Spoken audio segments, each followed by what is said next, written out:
Hey everybody, welcome to VR Essentials. How's it going? We're going to be starting the stream very soon, just in a couple of minutes, as we'll be putting the Pimax Crystal first impressions, giving you all the lowdown as I had a chance today to try it. So yeah, coming very soon guys, coming very soon. Are you excited?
All right, guys, let's start in 5, 4, 3, 2, 1. Change scene. There we go. Hi, guys. How's it going? Welcome to VR Essentials. Hope you all guys doing well. Today, we're going to be talking about the Pimax Crystal, which I had some time to try out today for a few hours, which was really awesome. Let me just kill the music. There we go. So, what were my first impressions? What was the graphics like? What was the FOV like? What was the comfort like? We're going to go through all these various different things today in the stream, of course, and I'll let you know whether I feel it's a good headset or not by the end of the stream, so do hang around, guys.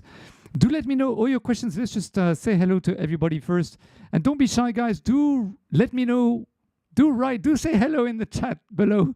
Let me know where you're from. It's 1 o'clock in the morning here in Singapore, and I haven't had my dinner, so you might see me eating some grapes or some chocolates just to keep the energy flowing. So Greg Snail, hey, how you doing? Thank you very much again for coming to the stream. Very nice to see you again. So you saw that they had an offer. Okay, where? I think it was on the Pimax side. Okay, so we'll check it out, Greg, to see this. Simon, welcome to the stream. How you doing? It's on an email I got as well. Okay, cool, awesome. So I must have missed that email, yes. And Taz says, I was extremely disappointed and I wrote down all the errors that I unfortunately noticed with the Crystal under their new video on their YouTube channel. I'm curious what you think. All right, guys, so before we start, as always, of course, I'm going to go and read some comments from everybody. So let me just go here. Let me just get rid of that. There we go. And let's just go to our channel and just read some comments, as we've been posting a lot of videos this week about the industry and a whole bunch of different things that have been happening. Do go and check out the latest video I did about virtual desktop using Pico if you're interested, with a battery update after using the Pico for 8 months, whether I was able to watch an entire movie or not, or whether the battery gave up on me. We also know that MetaQuest was listed on the Amazon Japan without controllers on its own, and after doing the fee thing from Japanese yen to US dollars, it's about $315. So we try to speculate together whether it means that the MetaQuest 3 will be available on its own without the controllers from $315 US. That would be absolutely amazing. So do go and check out that video. And we also spoke about the battery update using the Pico 4 in the headset itself. That means not the virtual desktop, not PC VR, native inside of the VR headset, whether it would last whether it would last 2.5 hours, as Pico have been advertising online that you can use it for that long. So I wanted to see whether it is possible to use it for that long, natively inside of the headset or no, or whether it depletes faster, after about 2,500 hours of usage over the last 8 months. So do go and check out that video as well. All right, let's go and read some comments. Let me go to YouTube Studio. And guys, since we've been posting a lot, we've been getting a lot more people joining the channel. So thank you very much, everybody, for joining. In fact, I'm just going to welcome some of the new subscribers that have joined the channel recently. Let me go to date subscribed. I want to welcome Abdul Rahman, Duncan Gillum, Canal de Nando, Jamie Joe, Nico 3D, Jeffazian, Atlas 30, Christian Nittenberg, Anton Olivares, Juan Jose, Ana Cristina Pizarro, and also welcome Nicolas Prou, Liku, Bradex, Shelby Drabant, Rodrigo Silvetti, Murillo, Xavier Ramirez, Vinix, Zach McCracken, Pretty Boy 12, all right, and Tutu. All right, welcome you guys to the channel. Welcome to everybody also who I haven't really haven't mentioned in today's stream, but welcome. So let's just read all three comments from you guys who've been leaving so many comments during the week. It's just absolutely amazing. Manuel Francisco Flores about the video virtual desktop and Pico 4 big screen VR battery update 8 months later. Thanks. I would like to know how to watch films on Pico 4 using Pico video app and news on version 5.7.0. So basically, watching videos on Pico, you can use the Pico app, just upload your videos, your MP4 files, or of course you can use the browser and just go to Netflix or something on your browser and then use the browser to watch your movies on the Pico 4. That's really the only way at the moment. The internal cinema there is not that great, to be honest, which is why I would use personally big screen. If you have a PC VR enabled, then use big screen, as it is the best app potentially to use for watching movies. So I will reply I reply to every single comment, everybody. Maybe not the same day, but I do reply to every single comments. All right, let's go to this this one here about the emergency VR news, Meta to discontinue the Quest Pro. By the way, there was a video by Boz, the CTO. I think he's the CTO, right, if I'm not wrong, responsible for the MetaQuest development and all these kind of things, who said that the Quest Pro will not be discontinued. However, he didn't rule out that it would be. So just FYI. So this comment from Taj0911, I feel like Meta made the Quest Pro just to make more money for the Quest 3. Well, you know, they have a whole bunch of different VR headsets, so they keep making a lot of different headsets. As Boz said, they have tons of different headsets on the back burner that they're experimenting with. So, you know, it's just a matter of time before they release one of those. Okay, this is about the new virtual desktop update for Quest 2, Pico 4, and PC VR to the moon. James FV1CM says, can I download videos on virtual desktop on my Pico 4? I think you can save the videos from virtual desktop. You can't download, as far as I know, you can't download videos from the web yet onto your device. You still have to download them from your computer. Virtual desktop is not a downloading software. It's a software that enables you to remotely basically control your desktop from your PC. I mean, you could basically remotely control your desktop remotely. Sorry, excuse me. So you have to do everything on your PC in order to see things in a virtual desktop.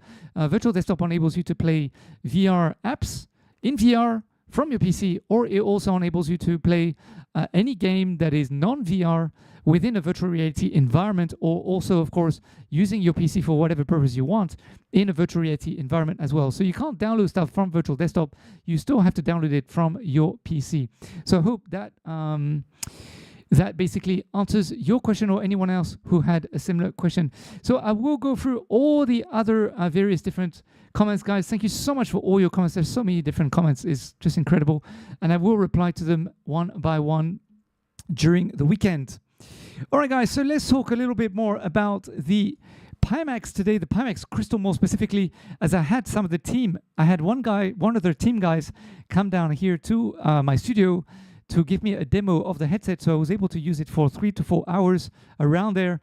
So I'll let you know all my different, impressions, first impressions, comfort, graphics. I'm gonna show you some through the lens footage. I'm gonna show you some live gameplay footage that I recorded I'm going to show you some B-roll footage of the actual headset itself and the controllers.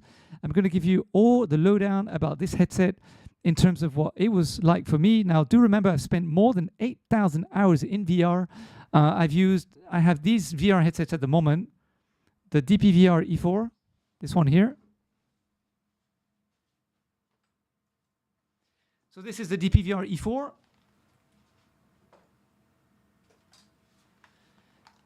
The Pico 4.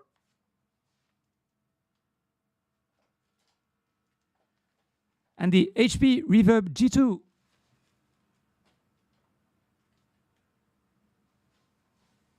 I've also tried a whole heap of other VR headsets, of course, the HTC, Vive Pro 1 and Vive Pro 2, and also Pico Neo 3, Pico 2, and Quest 1, Quest 2 I haven't tried yet. I haven't tried the Quest 2 yet. I have tried the Quest Pro at a shop, but it wasn't switched on, so I just tried the Comfort. So I've tried a whole bunch of different VR headsets, guys. So I hope that today my first impressions of the headset, comes from a place of experience. Okay, I just want you guys to know that. And also, we're not in the industry of tearing people down, making people feel negative, or crapping on people. But there will be, of course, I will give you everything as real as possible in terms of my first impressions. But if there's anything bad, take it as constructive criticism. Excuse me. Why? It's 1 o'clock in the morning. So just want to make that very clear, guys. Hey Luke, welcome to the stream. By the way, please measure the FOV for both lenses. Okay. Now I don't have the headset anymore; it's gone. But I will show you all the B-roll and everything that I've recorded during today, and I will also go to the website. So that's what we're going to do first, guys. Let's go to the website just to do a recap about about Pimax and all the specs that they give about the Crystal. All right, so let's start first with the updated FAQ. Why does the Crystal need to use its battery when even tethered? So Crystal is based on Qualcomm. Let me just make this bigger. So basically, the Crystal is based on Qualcomm XR2 platform, but they also have their own chip inside, apparently, which features a dual mode design that supports both PCVR mode and standalone mode. The Qualcomm platform requires battery power to start and run.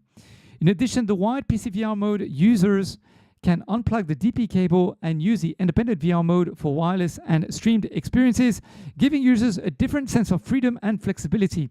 Furthermore, for an ergonomic design perspective, the battery design at the back of the headband helps balance the weight distribution of the headset. This approach has been recognized by early testing users who generally believe that the weight distribution of the battery can effectively improve wearing comfort.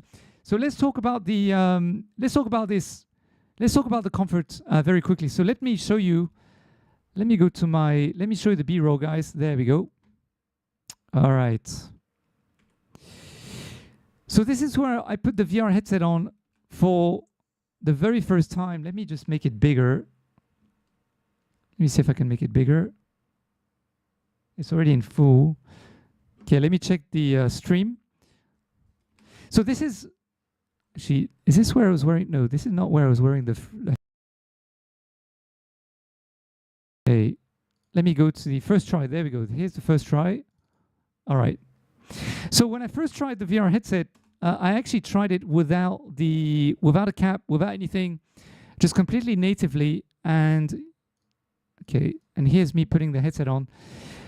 And I have to say that now, at this moment in time, it was already switched on, and I was seeing inside, Steam VR Home. And I will talk about IPD, I will talk about all these various different things. Now, I'm wearing glasses, as you know. So what I would advise you do, guys, is bring your VR headset with you to the optician if you wear glasses, just to make sure that the glasses you buy, if the glasses you have at home are not comfortable, will indeed be the right size for a VR headset, okay? Now, when I first wore the VR headset itself, this is the first time I'm trying it on, okay? It is pretty heavy, guys. I'm not gonna lie about that, all right? I think Pimax, in the future, if they can make it lighter by a few hundred grams, then of course, it would be fantastic because it would be a killer headset. But it is more than 1 kg, guys. I believe it's about 1.1 kg, if I'm not wrong. So you do definitely feel it. Now, there, as you could see, I'm actually holding the front part. And that's because when I wasn't wearing a cap, the front part felt a bit front heavy for me. But also do remember, it's the first time I'm trying it on here. Like I didn't even try it on for 5 minutes or 10 minutes before recording this specific part. Like literally, this is the first time I'm trying it on. So I'm not really I didn't really know how to set it up properly on my head. I didn't really adjust any headband. I mean, everything was adjusted for me, so I just put it on my head and then see how it goes, right? And then after that, I try to adjust it a bit more, and we'll talk about that in just a minute. So basically, the point is that it was front heavy for me at this moment in time. But it was also quite well balanced, I have to say. It didn't feel like it was going to fall over at the front, but I did still have to, use my hand in order to keep it a bit more in balance. However, the contrast when I then put a cap on, which is here. Let me just go to B-roll. There we go, B-roll. Now, when I'm wearing a cap on, however, the difference of the weight distribution is night and day. So I can still feel the weight on my head. Yes, I mean, come on, you can't just put anything on and then suddenly 1 kg is gone, right? It's not possible.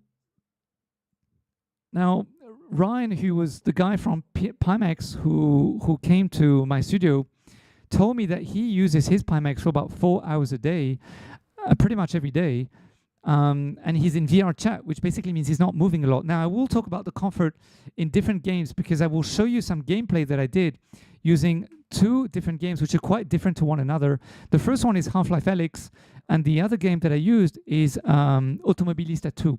So we'll talk about things like when I'm actually moving my head and all these kind of things.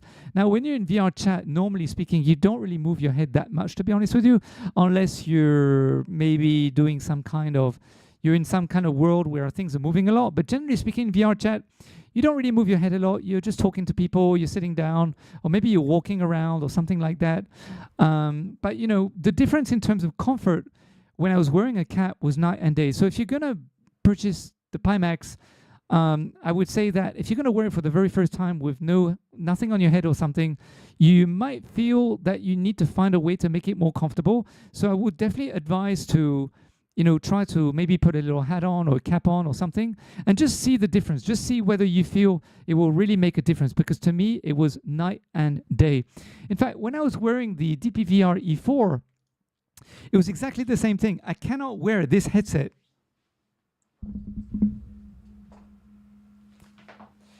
I can't wear the DPVR E4 or the Pico 4 for that matter without a cap. It's not possible.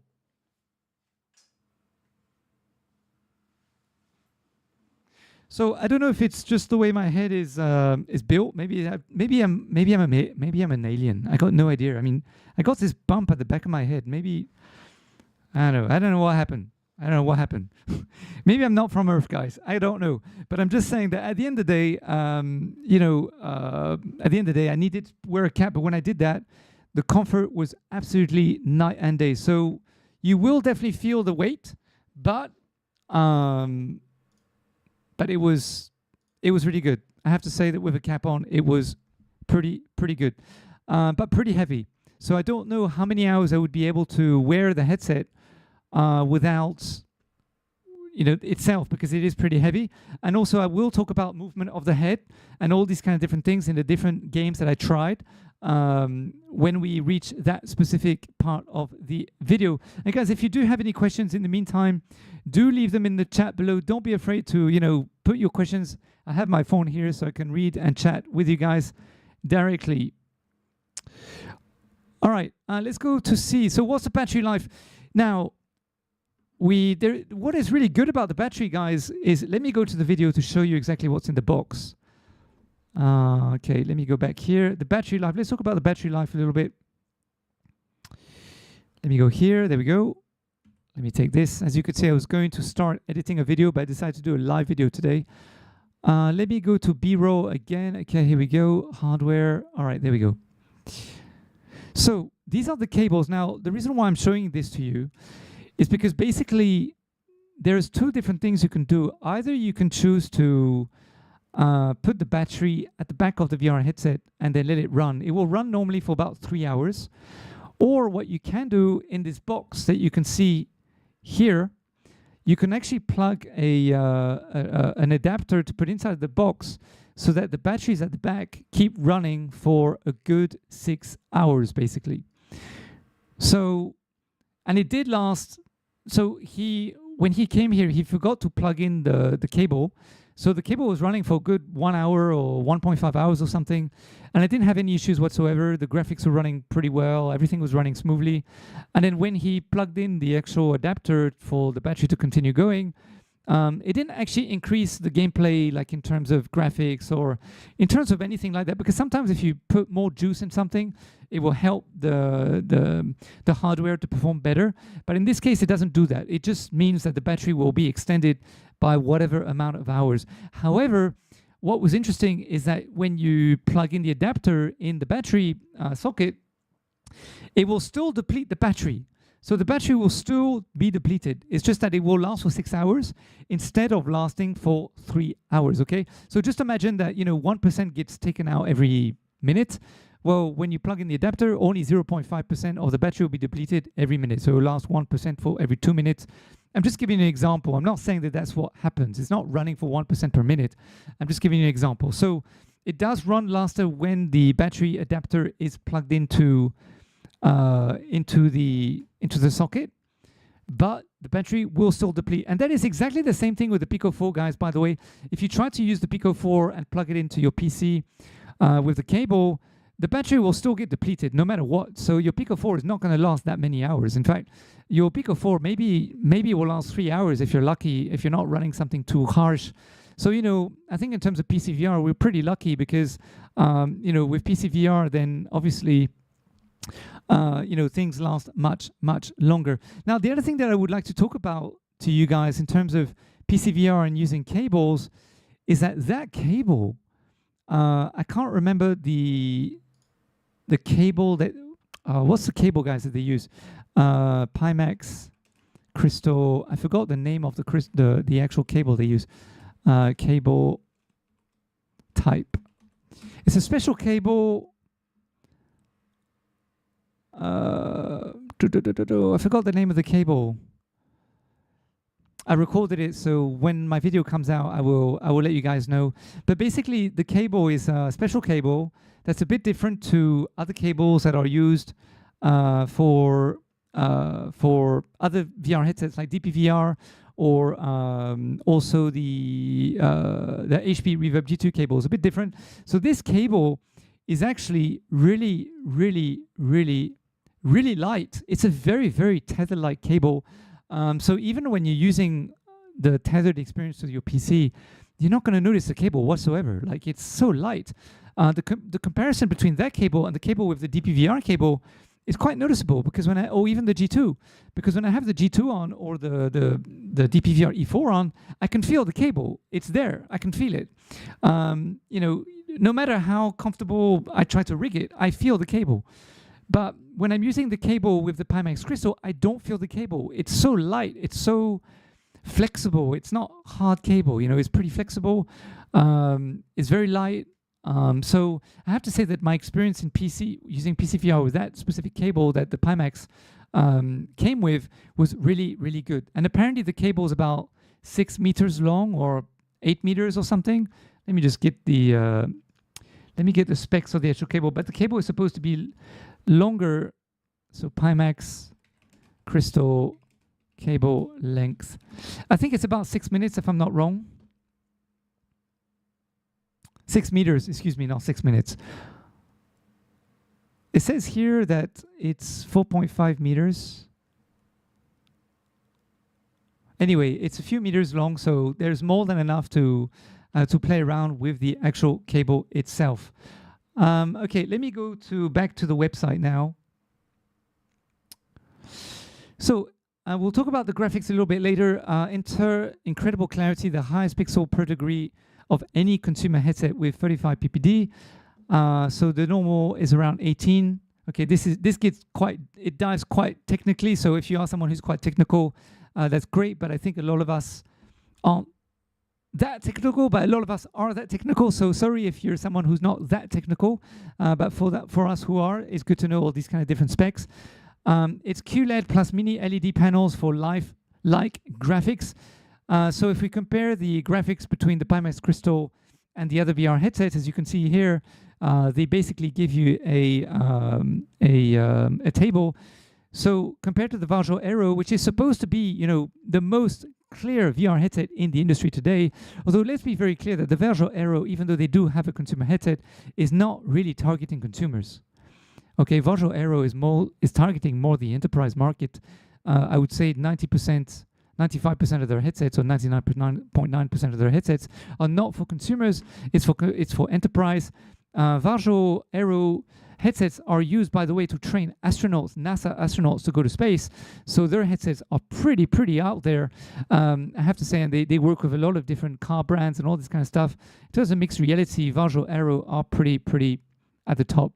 So Pimax Crystal is 5760 by 2080 pixels versus Visual Aero, which is 5760, excuse me, times 2720. HP reverb is 4320 times 2160. That's calculated in both eyes, by the way, not per eye. PlayStation VR 2 is 4000 by 2040. HTC XR Elite 3840 times 1920. The MetaQuest Pro 3840 times 1800 pixels. So there you go, guys. Pimax Crystal do have the highest resolution in the industry, according to them. Pengod, boring. You can leave the chart, Pengod. It's all good. Yeah, I really don't mind. You know, sorry, don't know how else to answer that. So in terms of the angular design, of course, we're doing some recap for those who are not familiar with the Pimax in terms of the specs and all these kind of different things. So do bear with me, guys. I will show you, of course, some gameplay as we go along, and I will with Half-Life Alyx and also with AMS2. I'll show you some through the lens, and all this kind of stuff is coming to the stream, guys, so do hang around. They have an angular design from the future balanced weight distribution to be comfortable on your head. So we talked about this already. They have they have apparently a local dimming thing that you can switch on and switch off to help to have brighter colors or to dim certain dark areas as well. So you can switch this off inside of the software. And then they have some, we'll talk about the graphics in just a moment, guys, just FYI. So the VR headset is with glass lenses. I was trying to be as cautious as possible when I was recording through the lens stuff earlier because, you know, I didn't want to scratch the lenses. I didn't know whether the lenses come with an anti-scratch coating or not. I'm not quite sure. I need to ask them this, so do hit the notification bell after you subscribe. So I will do a follow-up video with other specs as well. So I was trying to be very cautious not to bang my phone on the actual lenses, as I didn't want to, you know, scratch the lenses. So the FOV, we will talk about this as well. I was honestly, I was amazed by the FOV. So one headset, two modes. The Crystal is PCVR and standalone VR headset based on the same platform as 12K QLED, powered by Qualcomm Snapdragon XR2 and Pimax customized PCVR engine dual processor chip. In addition, wireless usage is possible in both modes using Wi-Fi streaming or the optional 60G wireless module. Now, I did not try the eye tracking, guys, so we'll skip this for today. I will talk to you about through the lens, as I did some through the lens footage today, quite a lot of it, in fact. External cameras, no need for base stations. For those who have base stations, you can still use it, I guess, using your index controllers, for example, but you do not need base stations, which means that it has inside-out tracking, excuse me, and all this kind of stuff. So let's go to. So it does cost $1,599 from $1,599. They do have a coupon note, so let's just go through the coupon very quickly. Okay, let me just make sure that I did switch, yes. For pre-orders before July 10, everybody, which is too late, I guess, enter the same pre-order email address as your billing email to automatically receive a $30 coupon. I mean, I guess you could still email them and see whether they would be willing to give it to you, to be honest with you. Since it's still on their website, they haven't taken it down. Maybe you can be a little bit cheeky and ask them about that. But, you know, no guarantees. Don't take my word for it, everybody. If you have previously on the Pimax headset, manually entered the coupon code, which is here, during the checkout for an additional $100 discount, everybody, please provide the coupon code. So the details are there. And then number 3, besides the reservation fee and return customer voucher, a maximum of 1 additional coupon can be used per order, which must be manually entered. All right, so there you go, guys. Upgrade your audio. We will talk about the audio for sure. Whether you do need to upgrade it or not, I'm not quite sure. DMAS headphones, 40mm headphones, driver unit, high fidelity audio, DTS audio, add for $100. The full price is without tax, everybody, just to let you know. And the shipping cost is also added at the final payment, which means that I guess the shipping cost is not inclusive either, everybody. Do take note of that. For tax note for Europe and Australia purchases, a mandatory VAT GST will be added automatically to your cart total when you make final payment. So it also does not include the tax, everybody. Okay? All right, guys, so we're done with that. So now let's get to the good stuff, the meaty stuff. All right, so what should I talk about, guys? What do you want me to talk about? Let me know, guys, while I get all my notes and everything together. Let me know what you want me to talk about first, everybody.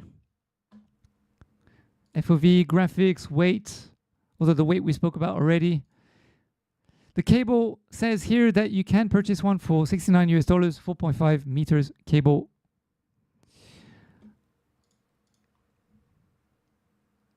All right. All right, so okay, we will talk about the controllers as well, because I do have some reservations about the controllers, to be honest. Okay, let me go back to what's in the box. What's in the box? Where's the picture? Okay, I had it, but it's not there anymore.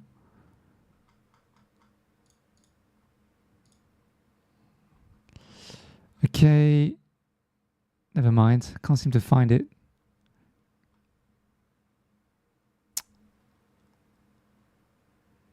For some reason, can't find what's in. Oh, there it is. Okay, so what comes in the box, guys? Let's talk about this quickly.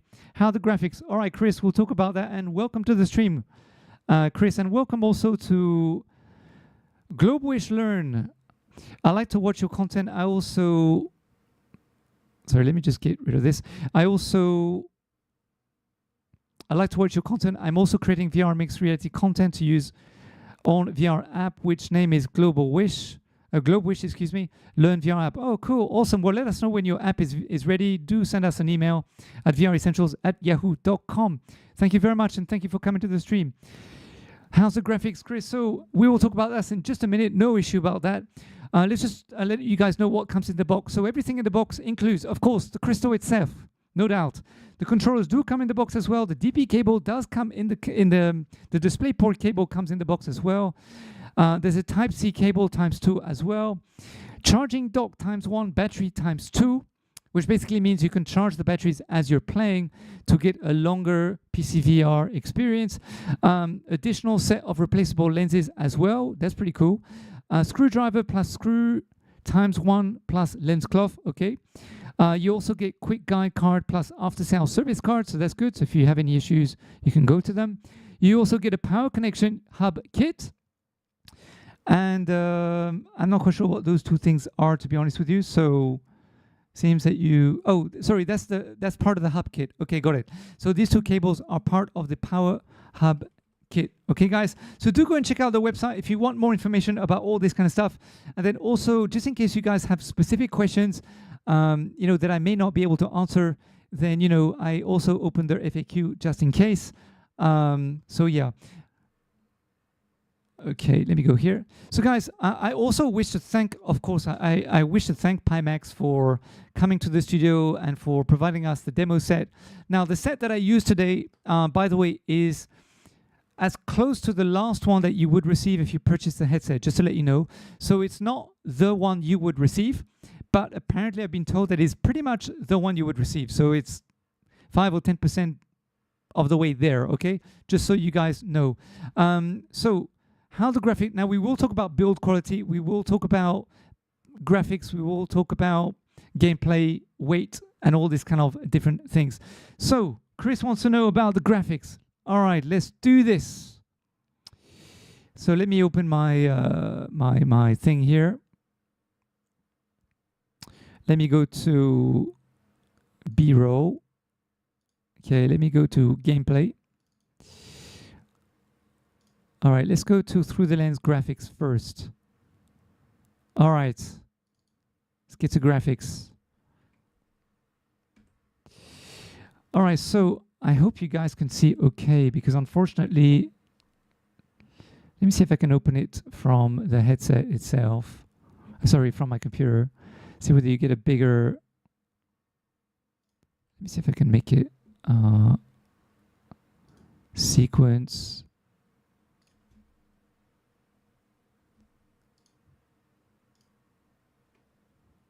Let me go. Oh, okay. I can make it bigger. Okay, great. 150, 175%. Okay, here we go. Let me just check my phone to make sure you guys can see properly. So there's a little bit of a delay between me talking and you receiving the feed, which is about, I would say, 20 seconds.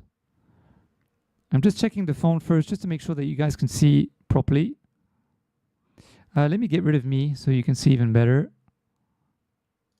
There we go.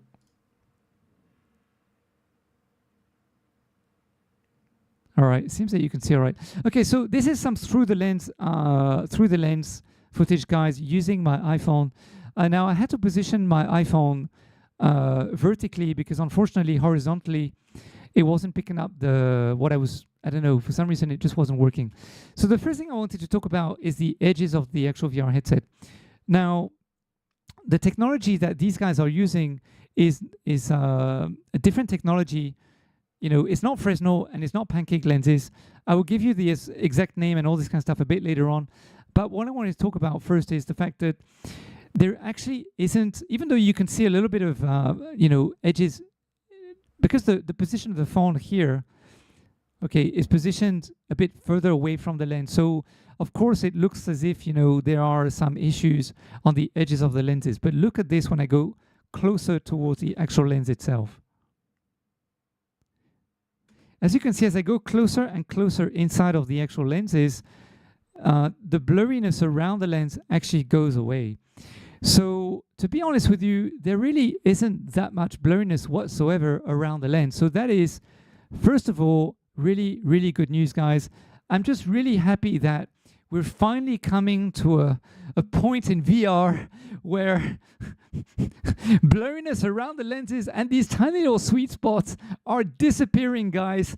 The Vive Pro 2, which I have tried, has a lot of issues around the lenses. The sweet spot is very, very small.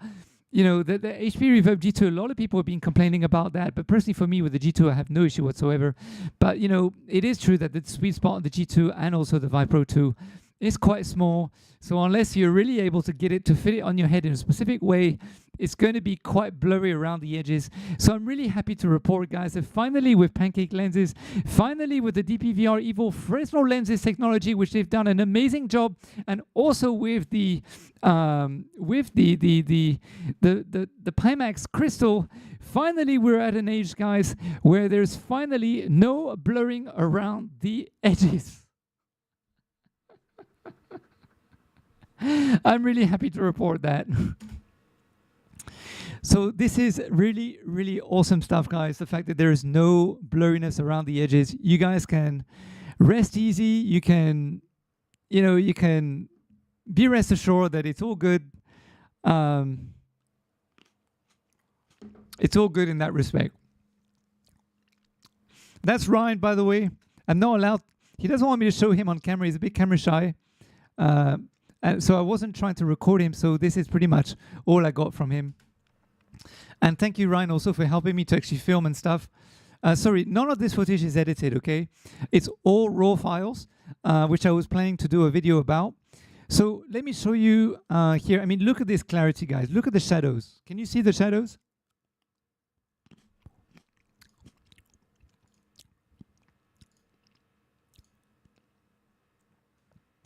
Maybe this is too much. Let me go back a bit. So I'm just letting you digest the shadows here. I'm just eating some grapes, guys. Sorry, I haven't had dinner. It's 1:30 in the morning now, I think. 20 to 2 in the morning for me. So let me continue playing. So yes, I was really struggling to, because these are not pancake lenses, so I was struggling a little bit to get the phone to position the phone properly so that I could really give justice to, you know, the graphics inside. But honestly, the colors, they're not as saturated as the G2. I do prefer the colors from the G2, I have to admit. I'm someone who prefers colors that are a little bit more saturated, but I have to say that the shadows, the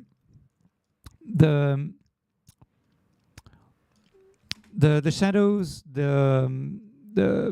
the objects inside, like all the various different, and I will show you some through the lens footage of Half-Life Alyx as well as AMS2, everybody. So do hang around for that. I'm going to show that to you in just a minute. I'm just eating some grapes.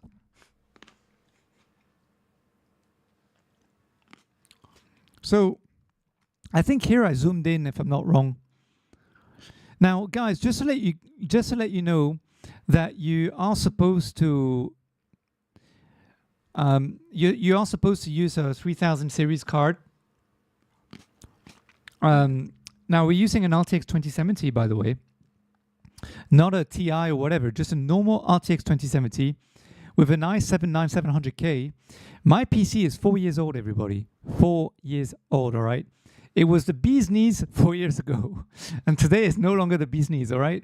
But it's a good, solid medium PC, I would say medium build. You could probably get it for $1,000 secondhand, because I can't sell my graphics card for more than 300, and I think my CPU would only cost another 300, and then all the other little parts that go with it, another maybe 300 or 400. So I think you could probably get it for $1,000. So, you know, you can really get great PC VR, great VR experience for $1,000 plus another $500 headset. Or of course, if you want to go with the Pimax and an extra, you know, $1,500, $1,600 or $1,800 or whatever, including the tax and everything else, right? So it's not actually that expensive to get into VR, specifically as you actually have the ability to buy the Pimax and also your own PCs on a monthly credit, right? So you don't have to spend all in one go $5,000. You can just do it by month. I didn't have that luxury 4 years ago. I had to spend the actual PC all in one go. Like, it was really crazy, right? So it's not actually that costly to get into PC VR anymore these days compared to the standalone VR headsets, which honestly speaking, I'm really sorry, but they're really crappy at the moment. I hope that the Meta Quest 3, you know, gives justice to standalone, because standalone at the moment is really, in terms of graphics, just really, really disappointing. You know, and that's also because the developers in VR, unfortunately, are not doing what they're supposed to do, which is to crank up the bloody settings to the specs of the new VR headset. They still have them on Oculus Go, or they still have them on Quest 1 settings. They have not bothered to update the settings for most of them to Quest 2 or to Pico 4 settings. So, you know, there you go. All right, guys. So let's continue the graphics here. All right, so the reason why I was telling you my specs on my VR headset is because now the clarity inside the headset was really, really good. It was very clear. I didn't adjust any Steam VR settings. I left it as is. So everything is at 100% or whatever it's supposed to be. We didn't do any you know, any adjustments in terms of that. I will talk about gameplay and graphics put together a bit later on, guys, so do hang around and do hit the notification bell, as we will have some people on the show. I will get the Pimax people on the show as well. We'll also get, there are other developers coming live, doing live streams with us as well. So do hit the notification bell after you subscribe for all these live videos coming soon. And please hit the like so YouTube actually promotes this video today, the live stream, whilst we're doing the live stream to the algorithm, so more people can come and join the live stream, and also together we can grow the community of VR Essentials. And if you are able to actually reshare the link of the live stream as I'm doing the live stream now onto your Twitter or your Facebook or wherever it might be, I would really appreciate that, because again, it means that new people will join the community. If you feel, of course, that these live streams add value to you or may add value to your friends, then do that so that more people can join the VR Essentials community. All right, so here's a close-up of the actual shadows, as you can see here. So I'm trying to see if I can find more. Yeah, I mean, the shadows were super crisp, absolutely amazing. The shadows were just amazing. And as you can see, let me just zoom in here on the footage. I don't know if you can, okay, it will blur because I'm just zooming in. But look, you can still see detail in the shadows itself. You know, I don't know how many VR headsets allow you to do that. Because most VR headsets I've tried, it's either a very dark shadow, and it's pretty dark, and it means that you can't really see any details in the shadow itself, or it's very light, and there's too many details coming from the shadow, or the actual edges of the shadow, like these leaves here, which are pretty pointy. I mean, this is very detailed kind of object to have a shadow from. A lot of them will actually be jagged, so you might have some jagged edges on some other VR headsets, or it won't be as defined. So basically, you will lose the detail, the pointy part, the pointy detail here. I don't know if you can see or not, but yeah, you will lose these kind of details in the shadows on other VR headsets as well, because they just can't handle the amount of pixels. They will bleed the pixels, so it won't be a point anymore. It'll just be round. It'll be rounded, or you'll just lose it completely. It'll be a smudge, you know, something like that. So I was really, really impressed by the level of detail that you do get with the Pimax Crystal when it comes to the quality of these kind of very, very, you know, they don't really matter that much, you would think, but because you don't notice them straight away. But at the end of the day, you know, it does make a difference in your gameplay. Luke says, I'm concerned about the FOV because so far I have not seen any real data on it showing the difference between the two lenses. Okay, we will talk about FOV next in that case. Okay, guys. Let me just do a sticky. Let me just write here. So we did comfort. However, we still need to do comfort while moving, yeah? We're doing graphics now, so through the lens. And then later we'll do graphics during gameplay, because this will be different as well. And then you also want to do FOV, okay? So we'll do FOV as is, and FOV based on FAQ website, yeah? Because I'm not able to calculate for you guys. I need to go to the website to get the FOV. So as is during gameplay. During gameplay.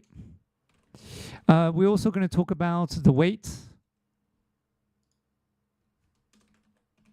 We're also going to talk about the controllers and the audio. And if there's any other things you want, oh, and also the build quality of the actual headset, because I think this is pretty important, guys. I mean, you know, you'd be spending almost $2,000 including taxes and everything else. So I think build quality is pretty important.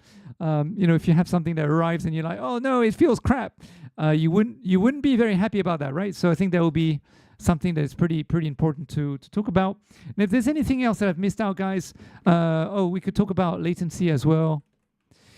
Battery power, we already spoke about that.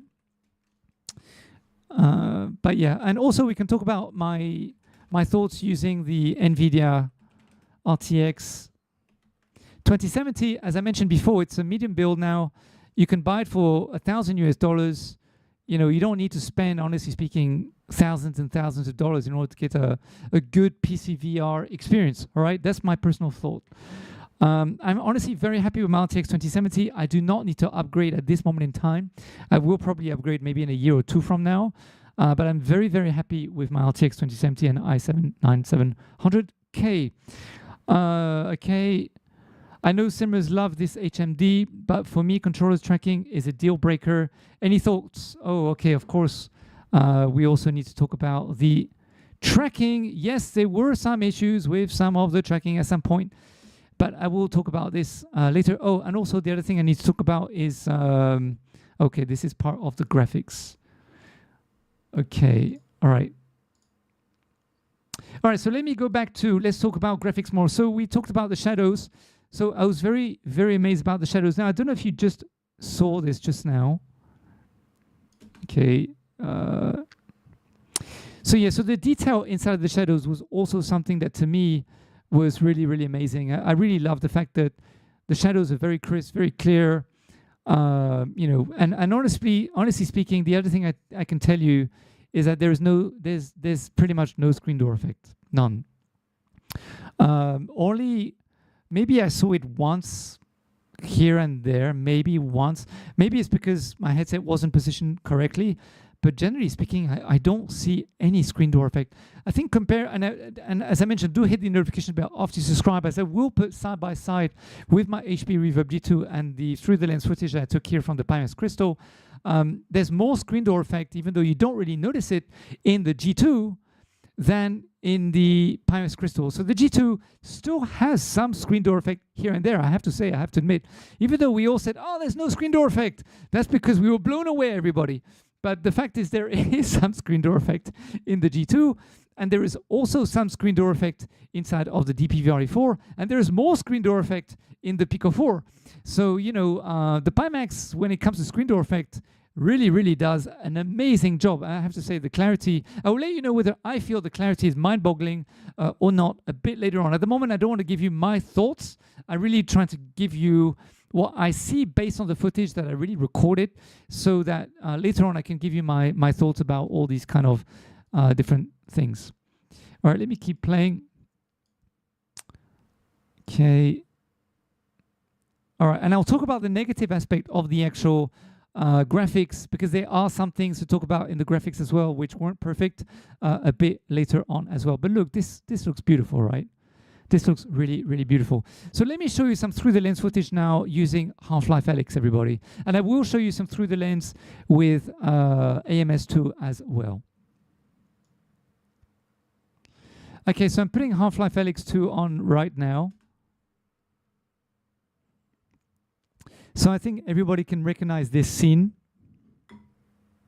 GPU requirements. Okay, I'll add this to my notes.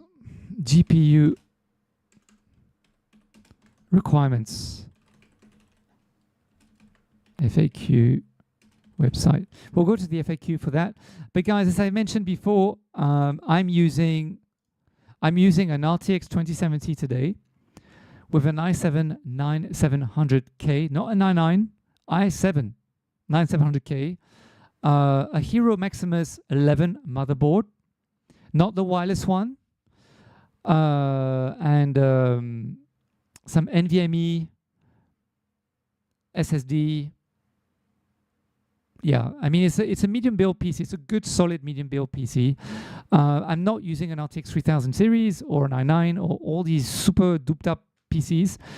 Just a very, you know, medium build, $1,000 secondhand that you could probably buy for secondhand, $1,000 PC. And it works perfectly fine. Okay, guys, so you don't need a 3000 series, 4000 series. You don't need it. Get it if you can afford it. Get it if you want a better experience, but you don't need it, is my point. And I haven't tested with an RTX 3000 series or 4000 series, so I can't tell you how blown out of proportion it would be. But what I can tell you, however, based on other videos I've seen, is that if you have an RTX 4000 series, you could probably run games like, for example, No Man's Sky very easily. I'm having some trouble. And also games like F1 2022 or 2023 with no issue whatsoever.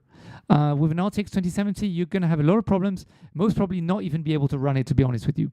So, you know, since we do live in a more modern age, I do recommend, if you can afford it, to get a better spec PC. But you don't need it if you just want to run the games I'm showing you today. All right, so this is through the lens with the Half-Life Alyx. Let me just skip through where I get an actual good. Okay.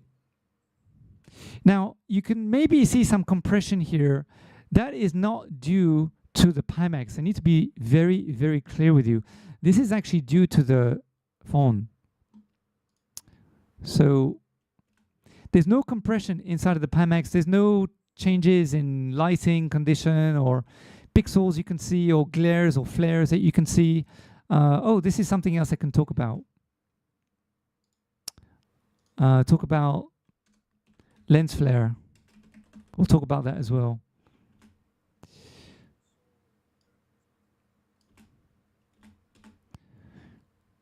So yeah, I wasn't for some. I mean, the darker areas when I was trying to record on my phone, I wasn't able to get a clear view, which is very quite weird to me, because when I did some through the lens with the DPVRE4, I had no issue whatsoever.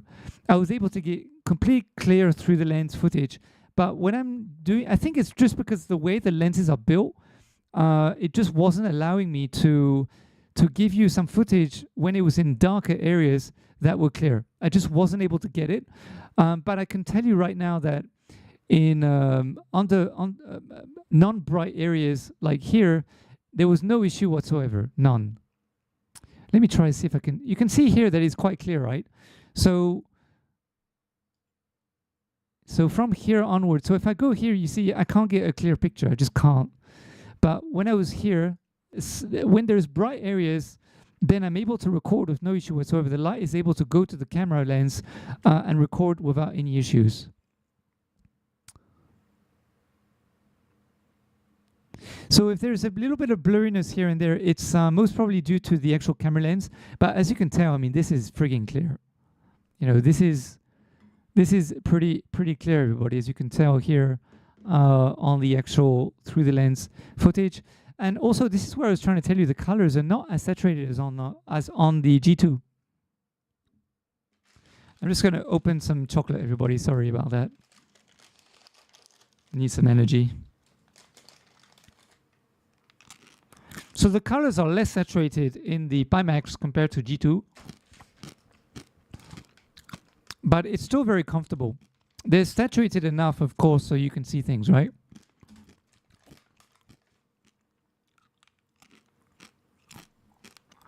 But it is very clear inside.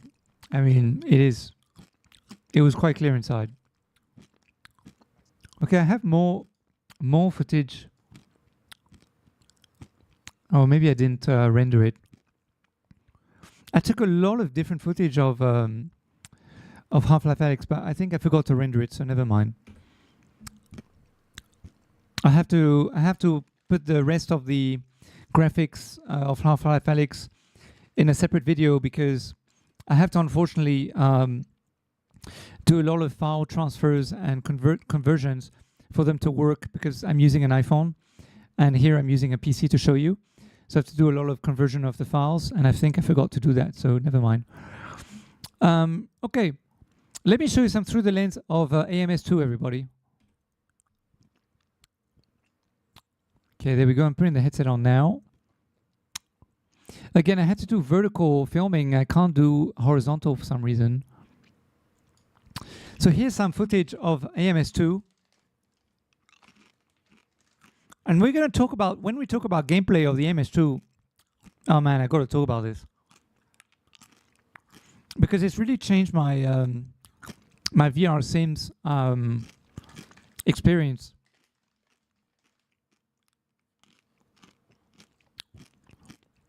All right, let me let the tape roll. I'm just, sorry guys, I'm just having some chocolate because I need energy.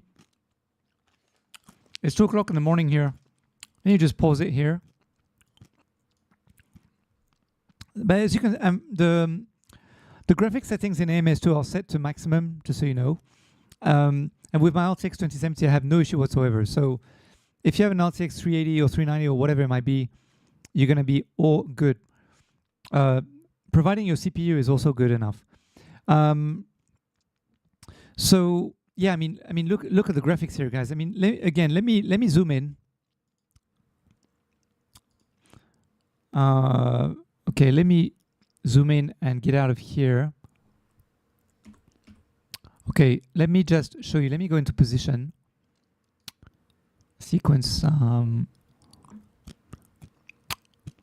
Let me go to my. Where is it?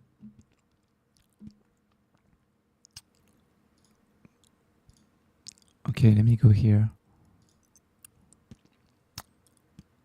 Editing. Okay.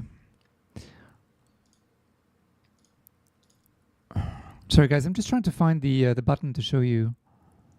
For some reason, it's gone. Oh, source. Okay.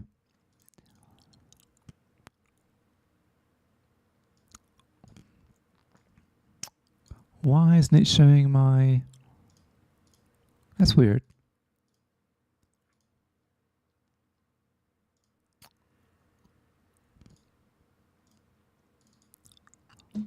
Okay, never mind. Let me see if I can grab it with my... Okay, I need to bring it in, that's why. Keep existing. Okay, there we go. Here we are. Effects control. Okay, there we go. All right, let me just change the position. Let me zoom in for you to 200%. And I'm just going to change the position just so you can see what I was trying to show you just a minute ago. Okay, there we go. Here's an example. Okay. I mean, look at this, guys. You can actually see, I know it doesn't look clear because I'm zooming in, okay? But look at here. I mean, this is really, really amazing. The fact that you can see these little grills, these little pieces of grill there. In another VR headset, you would not be able to see these details so far away. You just wouldn't. You would lose this. You can still see the body, the shape of his body, even though you can't see him very clearly. You can still see he's got like a mustache. You can see his eyes, his hair, his shoulders, his arms. There's no loss in pixels here. It's all clear. It's really, really amazing. I was really blown away by that kind of stuff.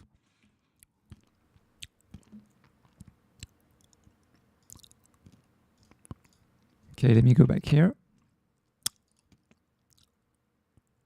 I mean, even in the mirror here, as you can tell, you can see some of the details here. Even though the distance of these things are pretty far away. They're at least 15 meters, 20 meters away. So that was pretty amazing, I have to admit. Okay, let me go back.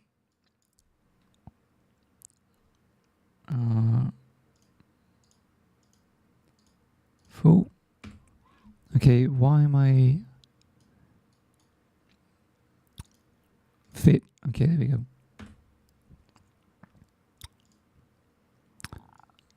Okay, so if we look here, let me zoom in again. See if you can see it. Yeah, I mean, look at these guys. You can see the grills here as well. Absolutely amazingly, perfectly well.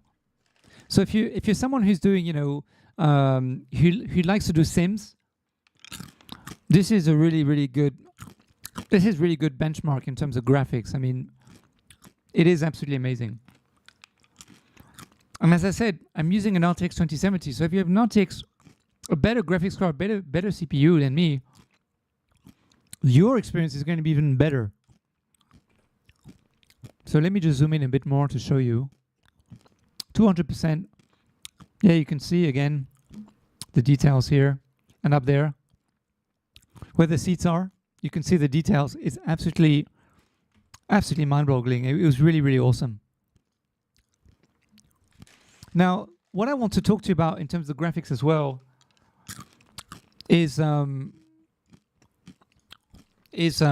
was sometimes, and I'll tell you exactly when this occurred. And if Pimax are watching, I'm sure they know this already. At certain times, in fact, let me show you. Let me see if I can get you the actual through the lens footage as to what I'm trying to explain. Let me see if I can find it. Let me see if I can find it. Okay. Anyway, I'll just let the footage run as I'm talking. Okay. I think that's the best thing to do. Let me go to 75%. I think this was giving it a better, more justice. So, okay, let me just let the tape run, and I'll just talk on top of it.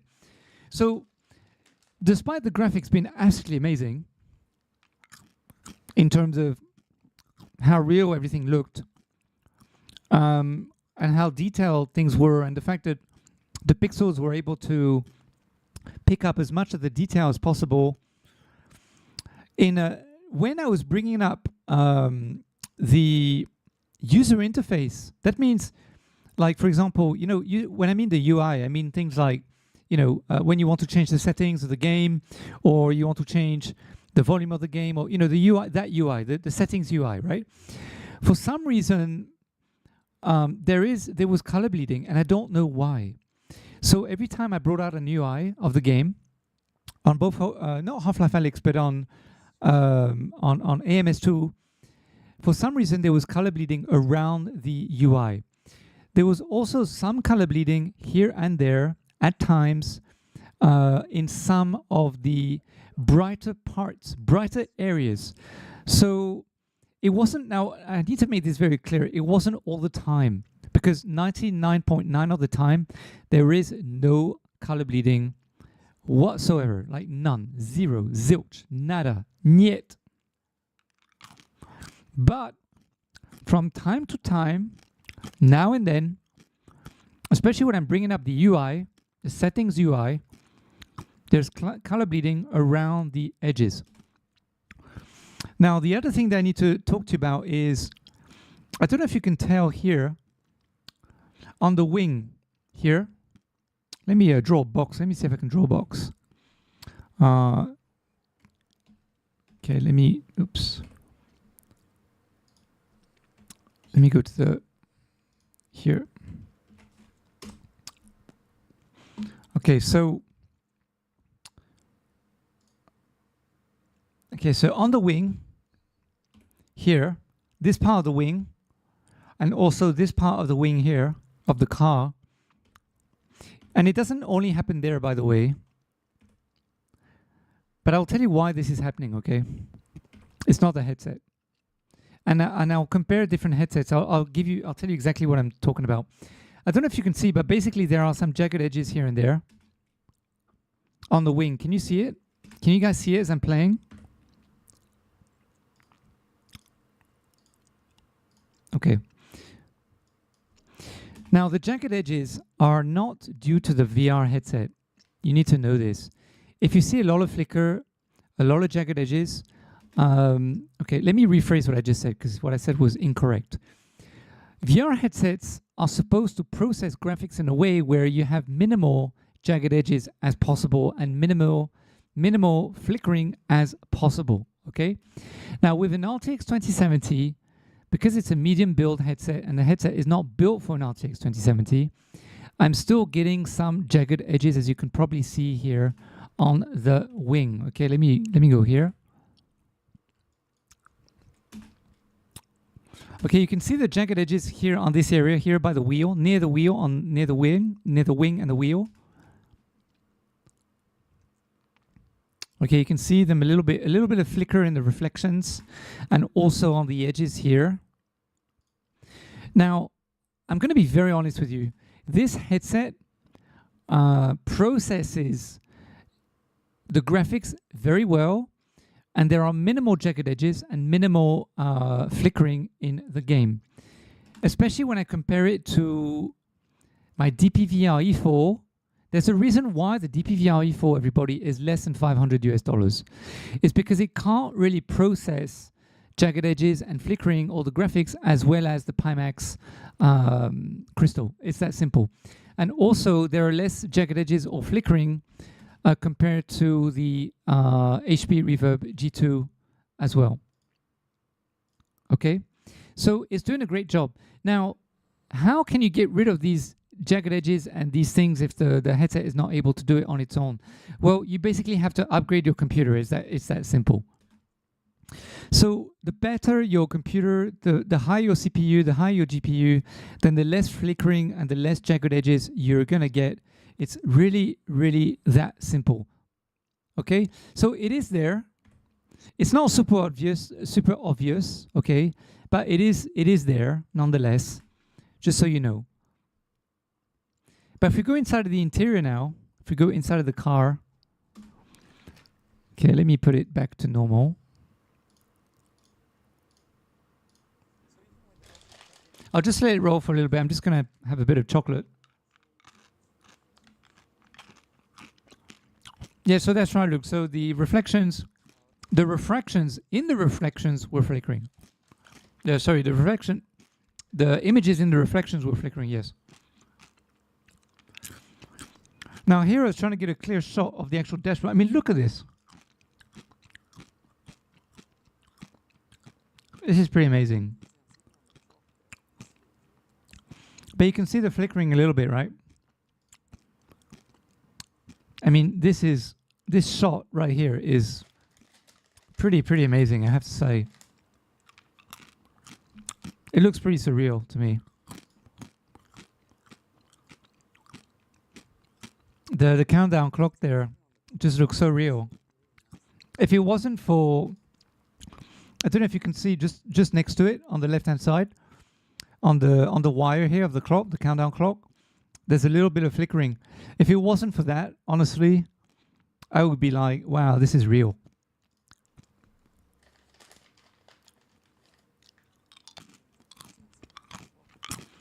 I'm gonna be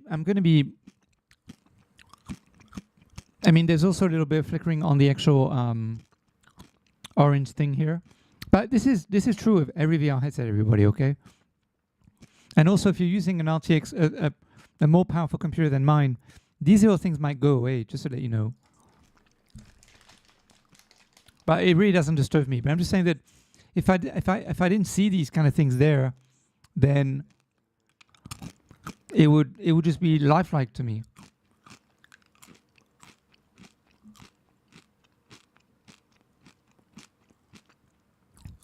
But it's really hard for me to get a clear shot because the way the lenses are sculpted in a headset. You can see the lines here on the door. But guys, compared to the Pico 4, this is mind-blowing, okay? And compared to the G2, it's better, it's much better. I'm not mind-blown compared to the G2. In terms of graphics, I'm not mind-blown compared to the G2. The G2, I mean, Microsoft and HP have done an amazing job on their headset. It's just fucking, it's just freaking incredible. But it's much better than the G2, okay? But I am mind-blown compared to the DPVR and compared to the Pico 4. I'm mind-blown. There's no comparisons. No comparisons. We will talk about the FOV next.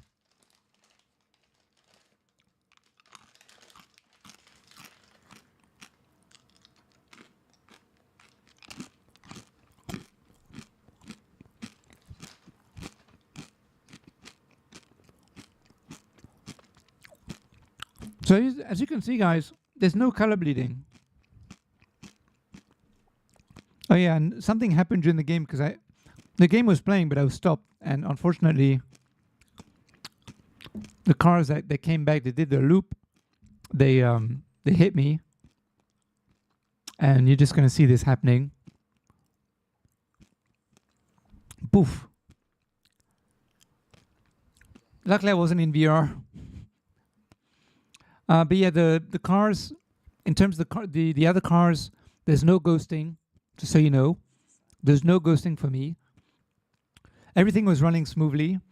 There's no color bleeding on the cars that come towards me either. So everything was sharp, everything was clear. You can see all the detail here in the road as well. I know it's not super clear because unfortunately the way the lenses are, but you can see the tarmac, you know, the textures in the tarmac, the dark dots and all these kind of things. And you can even see dots in the white area here. And I don't know if you can see on your phone or if you're watching on a PC, but there's actually some dots inside of the yellow part up there as well. So it's just amazing the level of detail that you get in the textures. I think this is really giving great justice to the developers who spend so many hours and time in doing their games, you know. And VR has yet to give them really, you know, justice. I really feel that finally we're reaching a point now where developers can finally, get justice in terms of how they're doing their games and stuff through VR. Okay, so that's for the graphic. Guys, if you have any questions in terms of the graphics and stuff, do let me know. I got a Pico Neo 3 link. Can you compare? No, I can't. Neo 3 Link is okay. It's not too bad. Don't get me wrong. I mean, I think it's good graphics, but it's not as good as the HP Reverb G2. First of all, the G2 is better than the Neo 3. Even though it's close, it's still much better because you get less color bleeding and sharper pixels. So it's not comparable with the Pimax to me. The Pimax would completely blow my mind away if I was to compare it to the Pico Neo 3, to be honest with you. Okay, so let me go to my notes. Let me just see what else we can... Oh, we talk about FOV. Okay, let's go to the FOV part. So what I'm going to do is I'm going to give you my thoughts about the FOV first before giving you the measured FOV. So let me show you some gameplay now. Some actual gameplay. So let me go back. Let me go to gameplay. There we go. Since we're doing AMS2, I'll show you AMS2 gameplay in just a while. Let's do Half-Life Alyx first again. Okay, there we go. And let me go to fit. There we go. So you can see me here with the Pimax.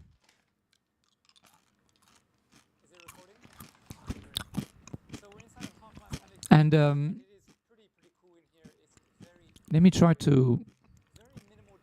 Okay, let me stop. Let me bring it in. There we go. Let me move it.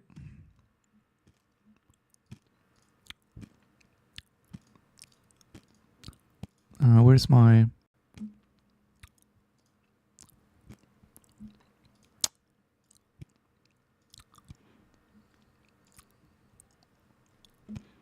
Gotta go to editing, okay. Where is it? Why can't I find it? It's just weird.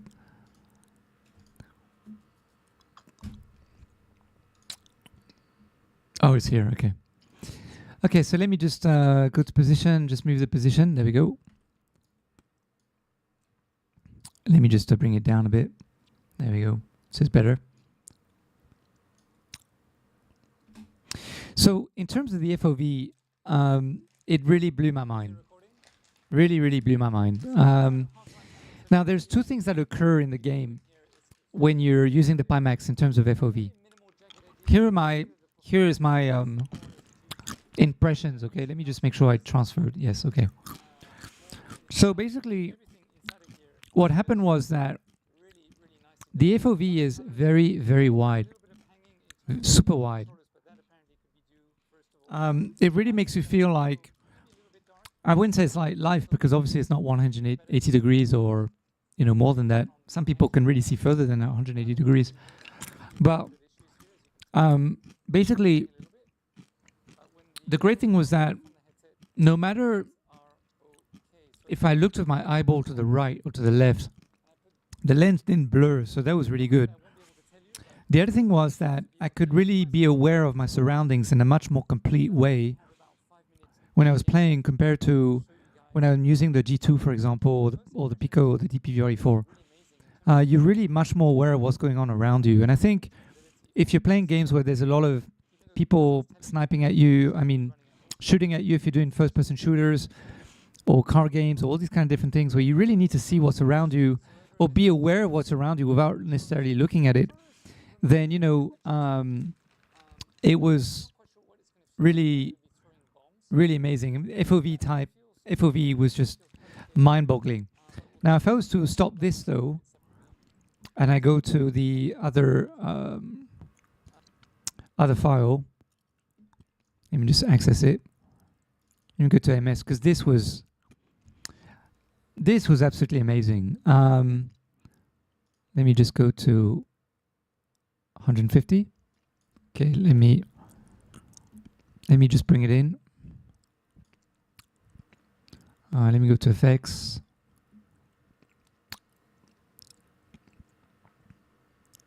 Okay, Let me reposition things. There we go. So I want to thank Next Level Racing also for providing me the rig and the chair, and also to Logitech for providing me the wheel. Those guys are awesome, man. I mean, it's thanks to all of you at VR Essentials. Thank you to all of you guys, because it's thanks to you that I managed able to get all these sponsors. And guys, please do hit the likes. Remember to hit likes and notification bell as well for future videos. Now, when I played with this headset, something happened with the FOV that didn't happen with Half-Life Alyx. Two things. First of all, I felt I was in the car. Now, when I'm using the G2, I always felt I was in the car too. But with this level of FOV, it really, really made me feel like I'm in the car. To the point that it was just absolutely crazy. Like really, I felt that I had to learn how to drive again. In fact, there were quite a few laps where I couldn't drive. I just wasn't able to drive because my perception of reality was so different in VR. Or my perception of VR was so different with the Pimax. It was like going in reality within another reality, like going in VR within another kind of VR. It's very weird, right?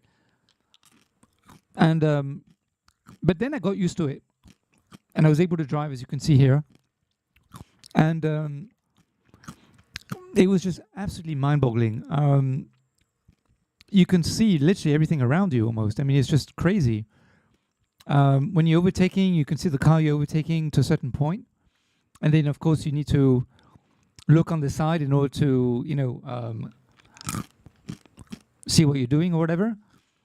But the other thing that was really incredible was two things. Another thing, which was, now the lenses sometimes, especially in Half-Life Alyx, sometimes it feels like you're looking at two lenses and not one lens. Now, I attribute that to focus. Because when I was in Automobilista 2, and I was so focused on driving, I suddenly forgot that I was looking through two lenses. That means one lens on each side, right? On the right and the left. And sometimes when you have this kind of FOV, the lenses are a little bit further, I don't know, it just feels like they're a little bit further apart, or something is going on in the headset to make you feel like they're further apart, even though, and we'll talk about the IPD in just a moment, you know, obviously, you know, they're not further apart, but it just feels that way. Like you see something in the middle, in between the lenses, the nose area, right? Well, when you're so focused on the game, you forget about that. So you really do feel like you're looking at one lens, and there's nothing disturbing you in the middle, in the nose. So everything that's in the nose is gone, and you're suddenly transported into the actual VR headset. Like it's as if you're diving into the depths of VR. Right? There's no other way to explain it. So that to me was extremely, extremely interesting. But I think Sims people are going to love this headset, honestly. And we will talk about weight in just a moment as well, because there are pros and cons. But you know, my driving experience in this thing was like nothing I've experienced until I had the Pimax on my head. I mean, I think the only thing that can top this off is if A, I have an F1 rig, and B, if I have a 4090 graphics card with a 99 PC, that will top it off. But other than that, I really was really amazed. The great thing about the G2 is that it's such a powerful headset that it definitely has not ruined VR for me. And I think that's really what's important here, because a lot of people think that if you buy better equipment, then the equipment you had before will ruin it for you. It has happened for me before when I upgraded, and I'm sorry to say this for Pico Neo 3 guys, or Pico 4 even, because I don't use the Pico for PC VR. It's just that simple, because to me the G2 does such a greater job. So, but it hasn't ruined my experience either. I could still go back to the Pico, I could still go and use it, and I'll be quite happy with it. But if I was to go back to, let's say, the Quest 1, then obviously it would ruin my experience in VR. Like I would feel like, oh my God, now I really do need to buy a better headset. So I think it's very important to realize that if you do buy the Pimax or you try the Pimax, but you have a G2 and you're just not sure whether you want to buy it or not, it won't ruin your experience in VR. It won't ruin your G2 experience or your Pico experience. It won't ruin it, okay? You won't feel like you won't have the fear of missing out or the fear of, oh no, I have to buy it now because otherwise that's it for me. I can't play VR anymore. No, it won't do that to you. But that's only because, headsets today are pretty well built. Especially the G2, it's got an amazing graphical power. So to me, it was really, really amazing in terms of, But it was really, really amazing to me when I was driving the Sims, with the Pimax. It was absolutely amazing, really amazing, really, really amazing. Oh, that's great, Brad. Oh, welcome back, Brad, by the way. Nice to see you again to the channel. Okay, let's talk about the IPD, because I have some footage about this. Guys, if there's anything I'm missing out on that you have questions about or anything, please let me know. Let your comments in the chat, and I'll go back to it. No issue. Okay, let me go back to, let's talk about IPD. Let me show you how they set it up. Where is it? I think it's in color. Okay. Okay, let me go back. Let me go to setup. We'll talk about the setup and IPD. Okay, sorry, I think the camera recorded on the wrong rotation. Sorry about that. So the IPD, okay, so let's talk about the setup very quickly before we go into the IPD. The setup is very, very easy, everybody. All you do is you put your display port here inside the DP, and then your USB, and you're done. That's it. You download the software from the website. You open it, just like Windows Mixed Reality or HTC or whatever. So this is the guy from Pimax, Ryan. Hi, Ryan. Camera shy. He didn't want me to show him, so never mind. You just go to the website, as he's doing here. You download the software.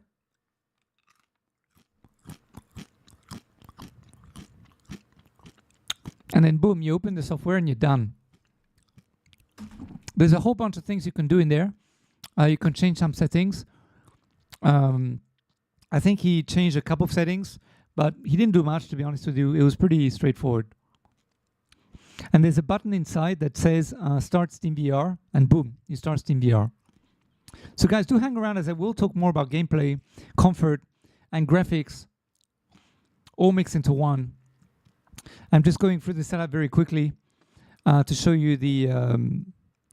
Okay, so basically, you see him now pressing two buttons here.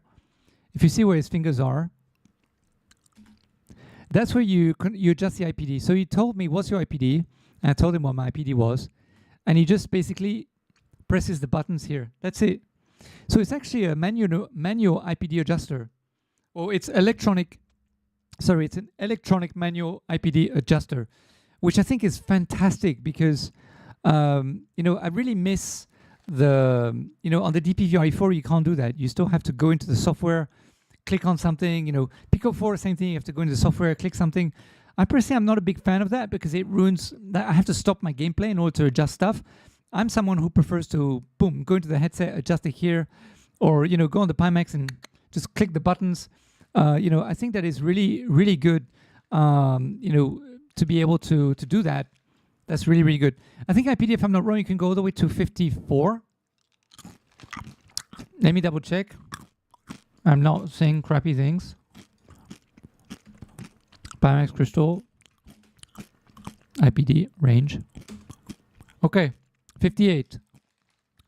So 58 to 72, everybody. Okay, according to the Pimax website. 58 to 72, which is, I think, is more than good enough, to be honest with you. I'm between 63.5 and 65.5. It depends on the game. It's really weird. As I said at the beginning of this live stream, I'm an alien. I must be.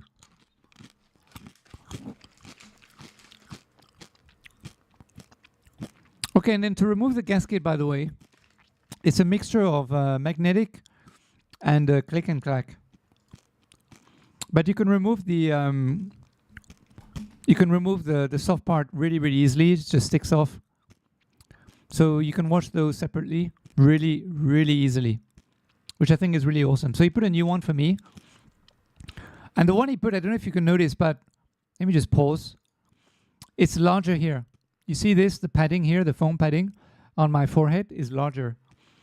The one that he had before, which is this one here, sorry. You can see, right? It's not as large, it's very thin. I didn't try this one. I tried the one that basically, he gave me the one that basically has more padding on the forehead. You see? You can tell, right? It was very, very comfy.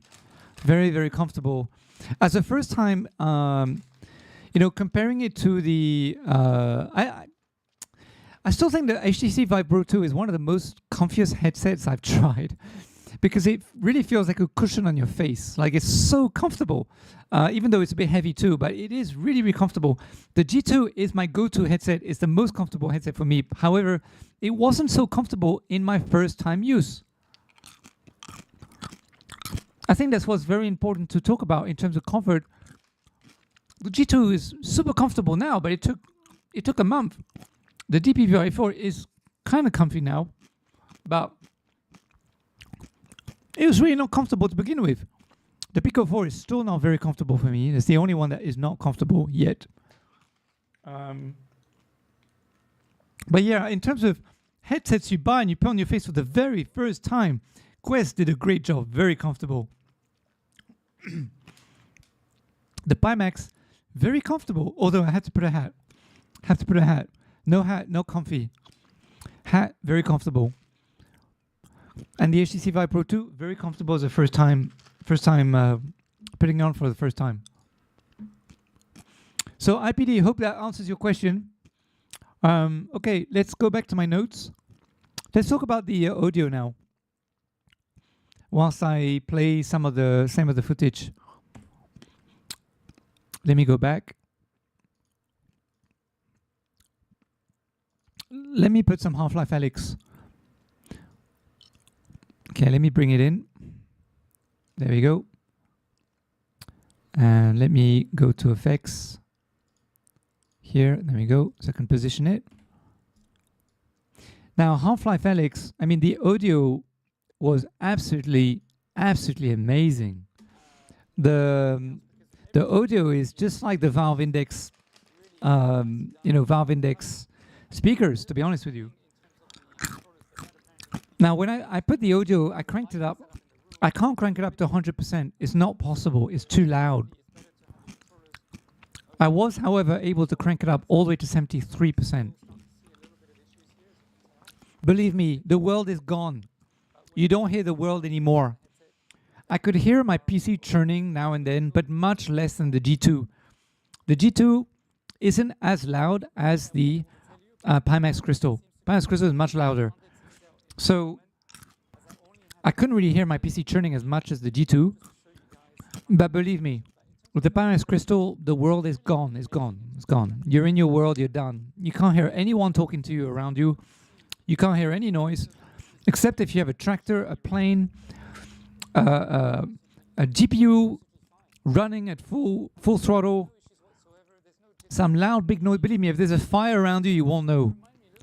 So be careful. That's dangerous. It's absolutely amazing. The sound quality is really, really powerful, really good. Very spatial, very warm. The basses are really nice. Trebles, very just really nice. Like, it really felt nice. I don't know how else to tell you. So, was really amazed, to be honest with you. The recording you see here, of course, I blew up a bit the footage, so it might look a little bit blurry, but the window you see, I think that's not the window from Pimax, to be honest. I think it's the window from the actual game, from the PC. And guys, we did do some through the lens and graphics earlier, so do roll back the live stream if you need to. So yeah, it was really, really awesome. In terms of the audio, just nothing to complain about. Just really, really amazing. Really amazing.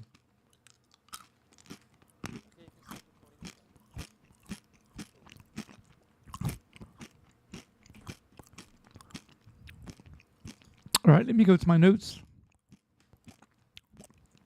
Tracking. Let's talk about tracking, guys. Let's talk about that. Because there were some issues. There was some issues. Let me see if I can find it. Let me go to the part where I had a tracking issue. Just so you can see. I'm just scrolling forward.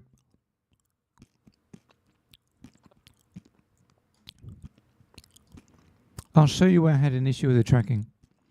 First of all, there was no tracking issue with AMS2. None. Zero. Secondly, there was pretty much no tracking at any point. But there was a time, there was a...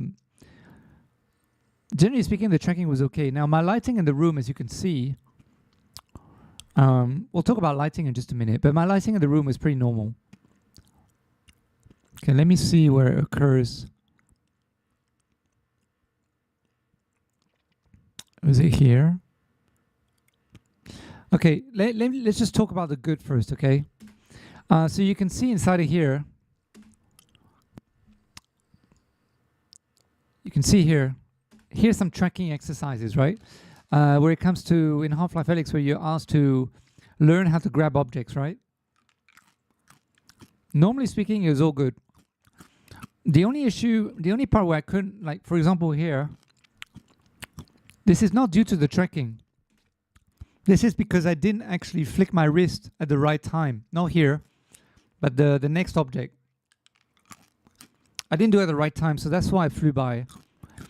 Here also, I didn't do it at the right time.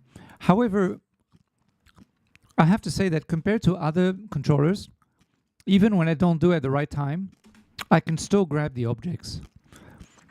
So I'm not quite sure why. I mean, when it doesn't happen once or twice, it's okay, you know, it's fine.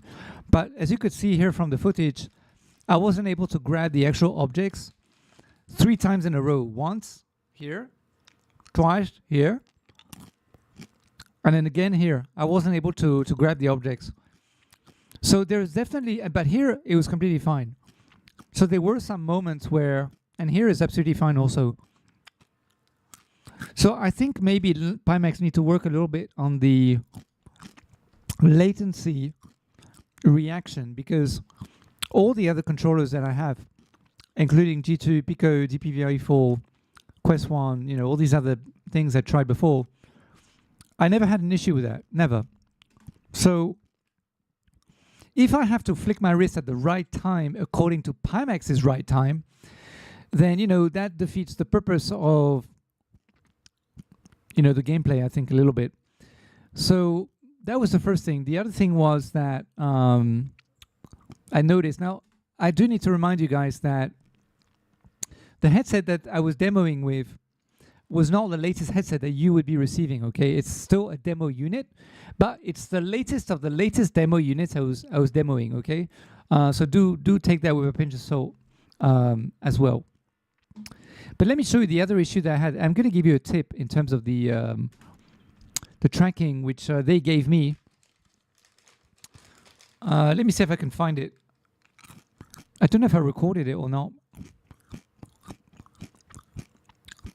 I mean, you can see here I had no issues with the bottle after that, because I managed to figure out when was the best time to grab the object, you see. And it's a little bit different to other controllers. There's a little bit, there must be a millisecond difference. I mean, it must be so tiny, the difference in terms of, you know, when to grab objects compared to other VR headsets. But as you can see, the moment that I got it done, I mean, the moment I figured it out, I was able to, you know, grab all the objects and have no issues whatsoever.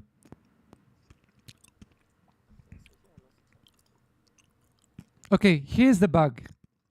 Here's the bug, everybody. Let me just play and let me play it for you. Do you see the bug?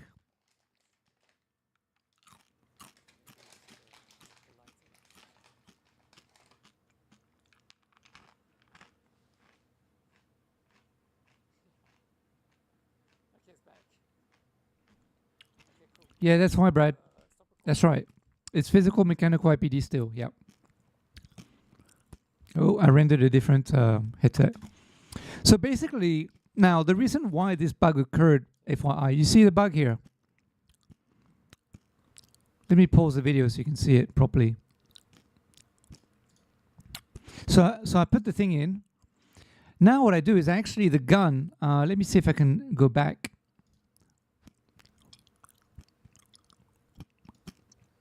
Okay, let me bring in the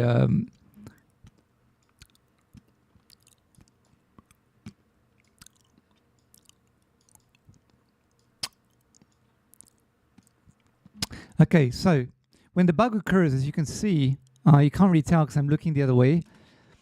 But basically my hands are, okay, so he's throwing the gun. I pick it up. I put the gun. Now the gun, it could be due to the lighting. As you can see, my hands are not near my headset. Okay, my arms are extended, yeah? My arms are extended. However, it could be due to the lighting. Maybe my lighting was too strong. Now, this bug only occurred once. FYI, it didn't occur every time. Only once. In the 3 or 4 hours that I had to test it, it only occurred once, okay? Just FYI. But as you can tell, when I'm trying to move my arms. If you see me on the right-hand side, I'm trying to move my arms, but nothing on the screen is moving. And I'm trying to unlock the tracking, because basically there's a tracking error. So the hands are stuck in one place, and then I was able to unlock them. So I'm not quite sure how I was able to unlock them, but the only thing I can say is that it could be due to lighting, or it could just be due because, you know, it's not the final headset yet. So they still need to do some, you know, some adjusting to the actual headset itself. But it only occurred once, okay? Just so you know. However, I do need to give you a tip. Whenever you use the headset, before the G2, there was a problem when you brought your controllers towards you, they would snap somewhere. And then when you bring your hands out onto your chin, then they will snap out. But they fixed that error. Now you can pretty much put them anywhere you want, and with the G2, the tracking is amazing. It's mind-boggling, especially when you compare it to when they first released the G2, which was crazy crap. So with the Pimax now, if you bring your controllers too close to your headset, as it stands today, that means that they will probably do a software update. They will probably make it better by the time you receive the final version, right? But as it stands today, if the controllers are too close to the front, you will lose the tracking. So what will happen is that they will just snap into place somewhere and they will just be there, and that's it. So the Pimax doesn't like having things too close to you. You need to have the hands further away, about, I would say, a good 20 cm away from you, or 25 cm away from your face. So that was the issue with the tracking for this kind of game, for Half-Life Alyx. But for AMS2, as I said again, in Half-Life Alyx, it only occurred once in the 4 hours I was playing. So, I played Half-Life Alyx for maybe 45 minutes, 40 minutes. So it only happened once in those 40 minutes, okay? With AMS2, I played for about 40 minutes or an hour or something as well. No issue, no point, no time whatsoever. It worked always. There's no sound coming from... Okay, there's sound coming from the stream. So yes, it only occurred once. But in terms of bringing the controllers towards the actual headset, it doesn't like it. Every time it doesn't like it. So at the moment, you can't really bring things close to you. It's really a shame I couldn't play other games like Undead Citadel. We have the bow and the arrow. That would have been great to try. Or other first-person shooters like Population 1 or Contractors, or even Ghost of Tabor would have been fantastic to try as well. But unfortunately I wasn't. So, just take it with a pinch of salt. But that is where it stands today. The tracking, anything close to the headset, it doesn't like it. So do be aware of that as of today. But maybe in the future, I'm sure in the future they will fix that. Because they're not going to want to give you a headset where there's issues there, right? And when it occurred with the G2, what did HP do and Microsoft do? They rectified it straight away and they got it fixed. So I'm pretty confident that they will do exactly the same there as well.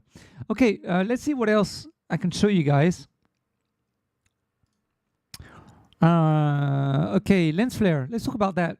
Now, actually, to be honest with you, it didn't feel like I could see Oh man, I'm trying to remember now.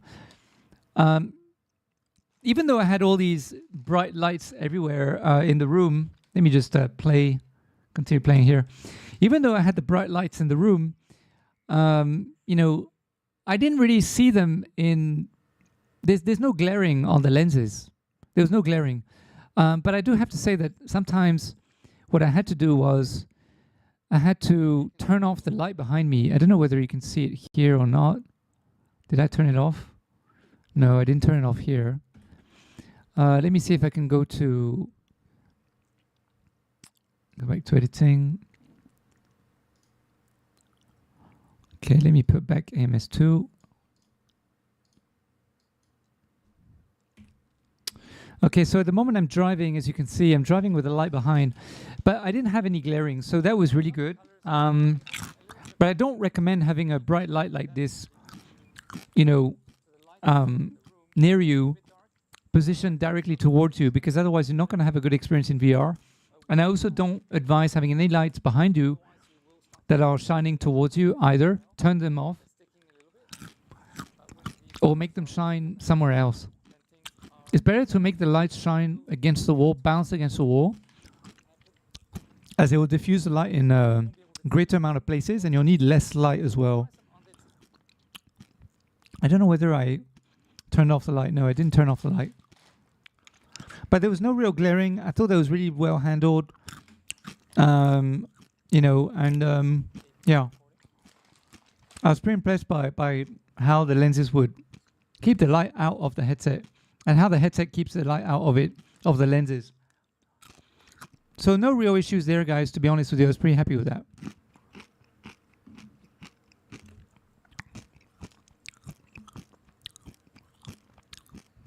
Build quality. Controllers. Weight. Okay. Now, in terms of gameplay, I need to talk to you about this. When I'm playing AMS2, I can still feel the weight of the headset on my head, you know. But the good thing about AMS2 is I don't need to move my head a lot.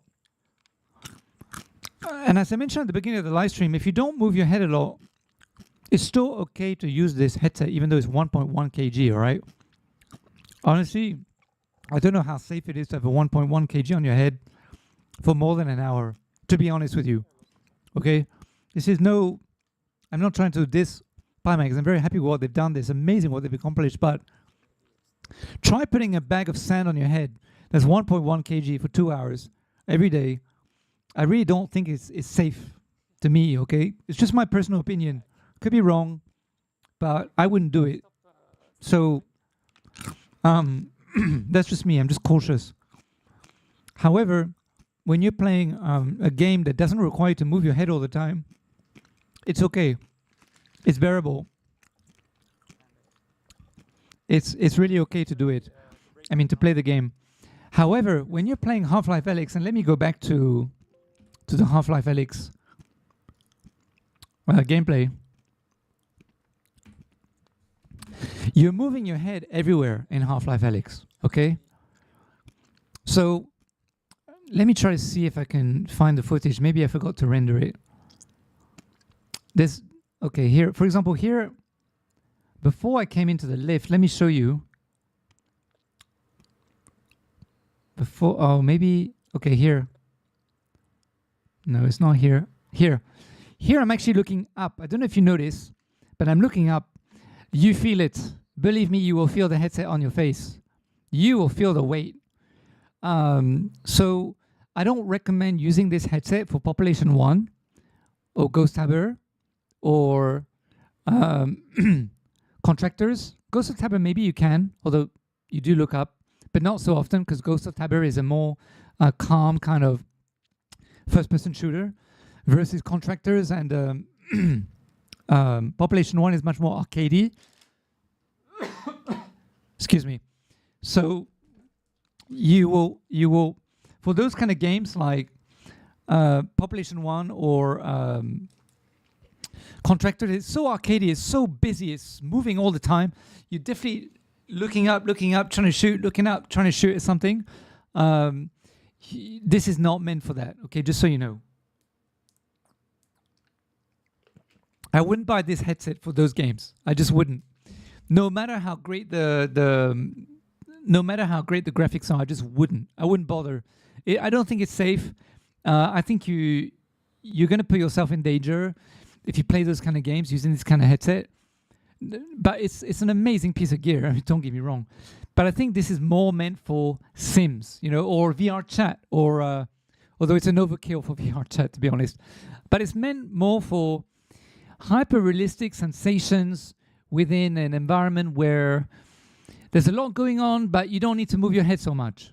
Okay, that's personally my humble opinion on this. Because here I was looking up, and believe me, I was feeling it. There's another moment where when I look down, like here, I felt it as well. When I'm looking down, I feel it because I have to lift my head up again. So, it's even though the weight distribution is distributed well, you still have 1.1 kg on your face, all right, on your head, right? So just bear that in mind. There's also another area. I think it was here somewhere. I was trying to look up, like really, really look up. I don't know whether I was able to. Oh no, that's there. Okay. There's another section of the game where I really, really put my head up. I was trying to really look at the top of something. So when your head so when I tilted my head here, I felt it straight away again. So I think this is also something you need to be aware of. The moment you tilt your head up or down like this, you will start to feel it. And as I said, if you're playing Population 1 or Contractors, you do it so often that it could lead to injury. So just be aware of that. There's another section where I lift my head up pretty high. Let me see where it is. I think it's where he throws the gun. Let me show you. Yeah, there we go. There's another section here where I lifted my head up again. Yeah, here. Again, I really did feel it. I mean, I felt the headset on the front. It was really quite heavy. So build some neck muscles if I were you. Okay, and then there was one more section where I lifted my head up quite high. I don't know whether I recorded it or not. Yeah, I think it was here. It's when I was looking at him. And again, I really felt it again. So I'm just saying, just be cautious. If you do, I mean, your experience is going to be amazing, but do bear in mind that if you're going to be wearing a 1.1 kg headset on your head, despite how the graphics are going to be, that, prioritize the kind of games you'd want to play with it and prioritize the kind of experiences you want to immerse yourself in. Because for flight sims, for car sims, all those kind of things, I think it's going to be a much better kind of VR headset. Or for anything where you don't need to lift your head up so often, then I think it's great. But for any experience where you need to lift your head up every second or every 15 seconds, then I don't think it's the VR headset to buy. All right, maybe we can talk about, because I've spoken about, okay, let's go to FOV again. Because I spoke about my experiences of FOV, but I didn't actually talk about the FOV itself, the measurements of the actual FOV. So here's the FOV details, according to the website, everybody. What is the official response to Crystal reporting that this FOV level is 103 degrees instead of the promised 120/125 degrees? RESAT 2000 is not officially certified software or an industry standard, so we really can't say too much about it. Additionally, the FOV test in SteamVR only renders the FOV.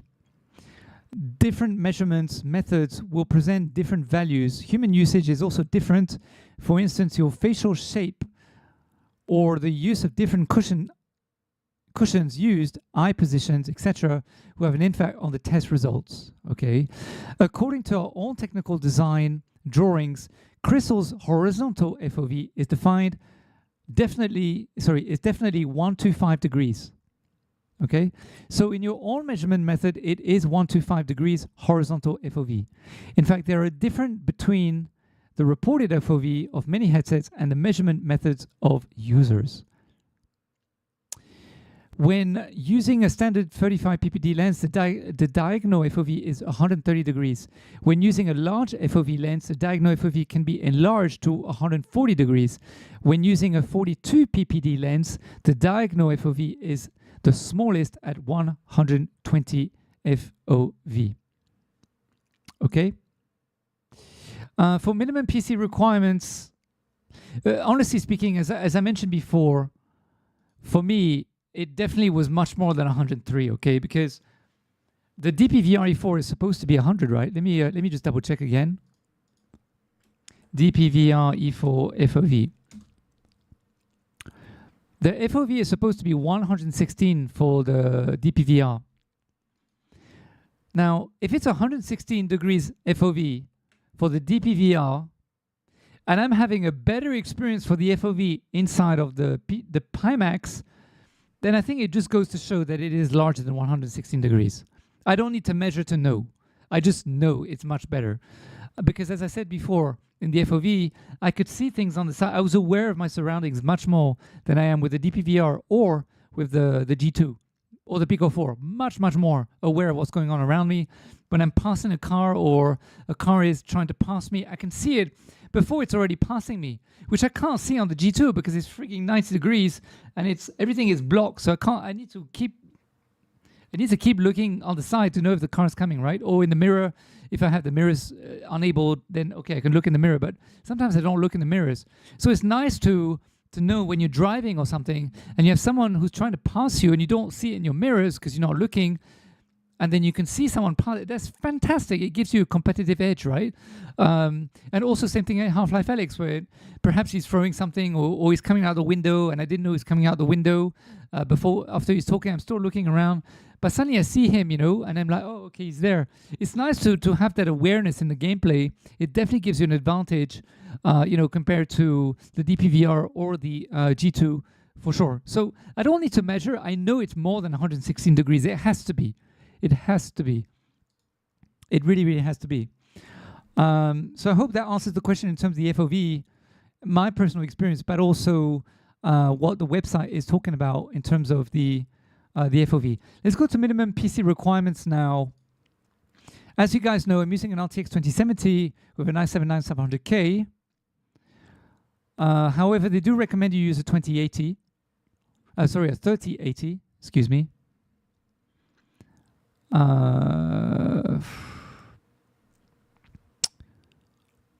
Okay, so some popular CPUs for VR include the Intel i5 or i7 series. So I have the i7.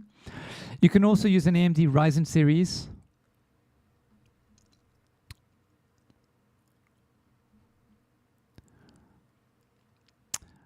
You need 8 GB of RAM at least.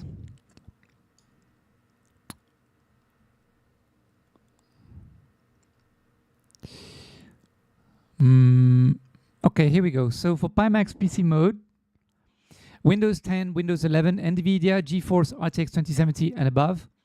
CPU, Intel i5 12500 or an AMD R7 3700X and above. RAM 16 GB and above. That's for the Pimax Crystal. I won't read the others, guys, as we're not dealing with the others. Okay? So I hope that that answers your question in terms of that. All right, let me see what else I may have missed on. Guys, if there's anything else I've missed on or you want to know more about, please let me know in the comments below. I think we spoke about everything, to be honest with you. I think we did. Yeah. So maybe I can give you my final thoughts in that case. So my final thoughts are, has it ruined my experience in VR because now I have to go back to the G2 or the whatevers? No, it has not. It has not. Did I have an amazing experience in the Pimax, and would I get it? Well, yes, I would get it. If I could afford it, I would get it. They do have some payment things that you can do. You don't have to spend $1,600. But yeah, I would get it. Why? Because the graphics were amazing, I have to say. But I would not. Okay, let me split this answer in two. Would I get it? I would get it for my Sims. I would not get it for my other type of gameplay. I would not get it for my discovery games. That means RPG games. I wouldn't get it for that. Even though the graphics are much better, they're clearer. In Half-Life Alyx, I wouldn't get it for Half-Life Alyx. I would not get it for Hubris. I would not get it for those kind of games. I just would not get it for those kind of games. I wouldn't bother because it's not a safe thing for me to do. It would not be a responsible thing for me to do. I would be putting my body at risk, I think, if I'm moving up all the time. It's a concern to me, even though it might not be a concern in the grand scheme of things, all right? Ryan from Pimax says he uses it for 4 hours every day. Oh man, he's strong. He's a strong guy. What can I tell you? I could not do that. So, but if I used it for my Sims, yes, I would definitely get it for my AMS2, for my Assetto Corsa, Microsoft Flight Simulator. I mean, come on, if you can afford the Pimax 4, the Pimax Crystal, you can afford a 380 or a 490 series, right? You're going to be in that bracket of people who can afford it. So you can definitely play those really awesome kind of games with that kind of equipment. So I would get it for my Sims. I just would not get it for my everyday usage, my everyday games, arcade games. Was I blown away by the graphics? I was really blown away by the clarity. Was I blown away by the FOV?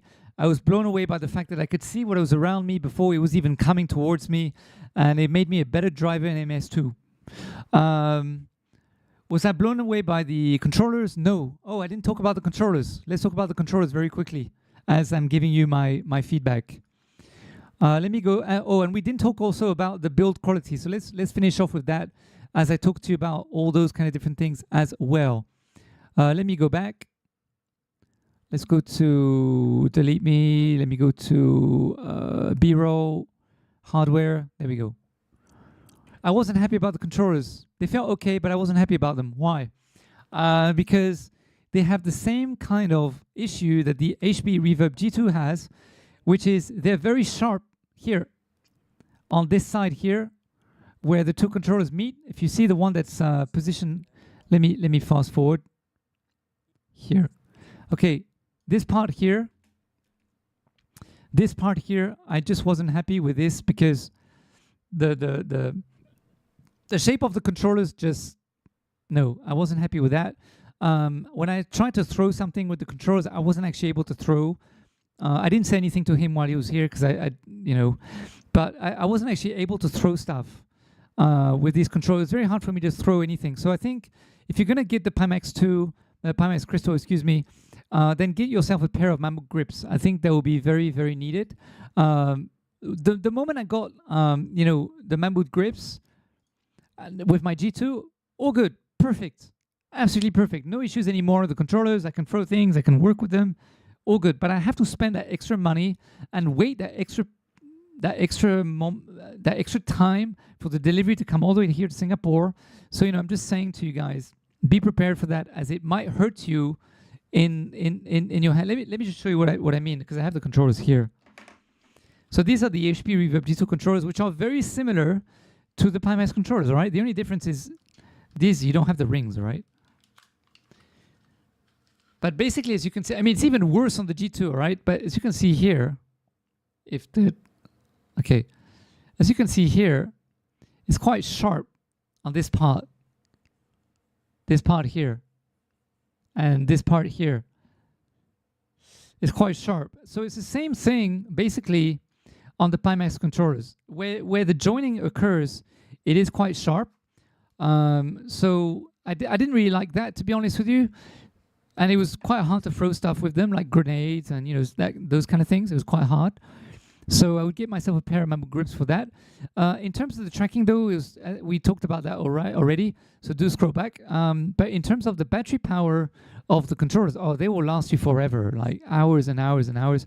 Also, you don't need batteries, guys. You can charge them directly using a USB-C, if I believe. I think it's a USB-C, if I remember correctly. And now the build quality of the actual headset is pretty good. It doesn't feel cheap. It doesn't feel cheap. It is plasticky. It is plasticky, but the materials they used does pretty feel good. And And I have to say that, you know, it feels like a pretty professional headset. Okay, it feels very professional. It doesn't feel like a toy. It doesn't feel like a toy. It feels like something you're like, shit, I hope I don't drop this thing because I'm gonna die if I do that. So, you know, it's a very professional piece of gear. It's not for a kid, all right? Don't put this thing on a kid, please. Don't give it to a teenager. You know, this is something for an adult. This is like jewelry, guys. You know, something you need to really take care of. Sorry, I forgot to clear the lenses here, but I just wanted to show you some footage of the lenses. You know, within the bright light, you can see the speakers as well. But yeah, and the foam, he changed the foam, so you can see that the foam that comes with the headset is not the same foam that I used. Okay, so it's a smaller, and you can also see on the nose part where it blocks the light, which is great because you really don't see anything. You know, this is really great. It really works pretty well. I was pretty impressed with how it blocks the light and everything, so that was pretty good. And oh, also to adjust the headset, you just adjust it at the back. You just hit the knob, just like the Pico or the DPVR or the PlayStation 2, I believe. Then, you know, or the Quest Pro, then, you know, just the thing at the back. It was very comfortable, I have to say, other than when I was moving my head up and down. It was pretty comfortable.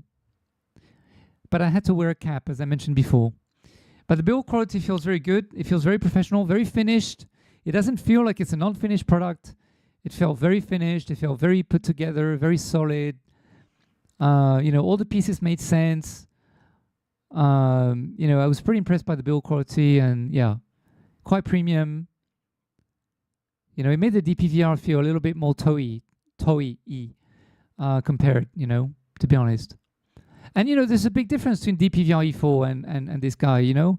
Even though the DPVR E4 is doing a great job, honestly, it's a great job for less than $500.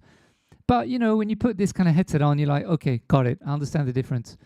Because at the end of the day, the DPVR E4, as we mentioned earlier in the graphics section about the, you know, about the, I would definitely get the speakers, guys. If you don't have good headphones, just get the speakers. They're amazing. You know, we were talking about jagged edges and flickers. You know, the DPVR E4 just can't handle it that well, you know. It has much more jagged edges, much more flicker. The Pico 4 can't handle it that well either. There's so many jagged edges and flickering going on in the gameplay. You know, when you put these kind of headsets on, it all goes away 90% of the time. You just need a better computer, and then more or less it'll all be gone, right? So even if I had a so much better computer with the DPVR E4 or the Pico 4, I would still get flickering. I would still get, you know, jagged edges more than I would with the DPVR, with the G2 or with because the G2 does an amazing job in handling processing graphics, or the Pimax. So yeah. So in terms of build quality, it was really, really good. So all in all, guys, it's a lot of money. You know, I think this headset is really meant for people who are serious about VR and people who really, really, really, really do want best clarity in VR. It's really that simple. Otherwise, don't bother. Go with G2. You'll be more than happy. Believe me, you'll be so happy with the G2. Go with the DPVI 4. You'll be absolutely fine with it. Absolutely fine with it. If you're not someone who's looking for the best graphics, don't go with this. It's really, really that simple. Something's happening to my phone. Not quite sure what's going on. So yeah, but all in all, guys, I would give this headset a good 8 out of 10, to be honest with you. Solid job. I was personally happy. You know, I'll just show you one more piece of footage.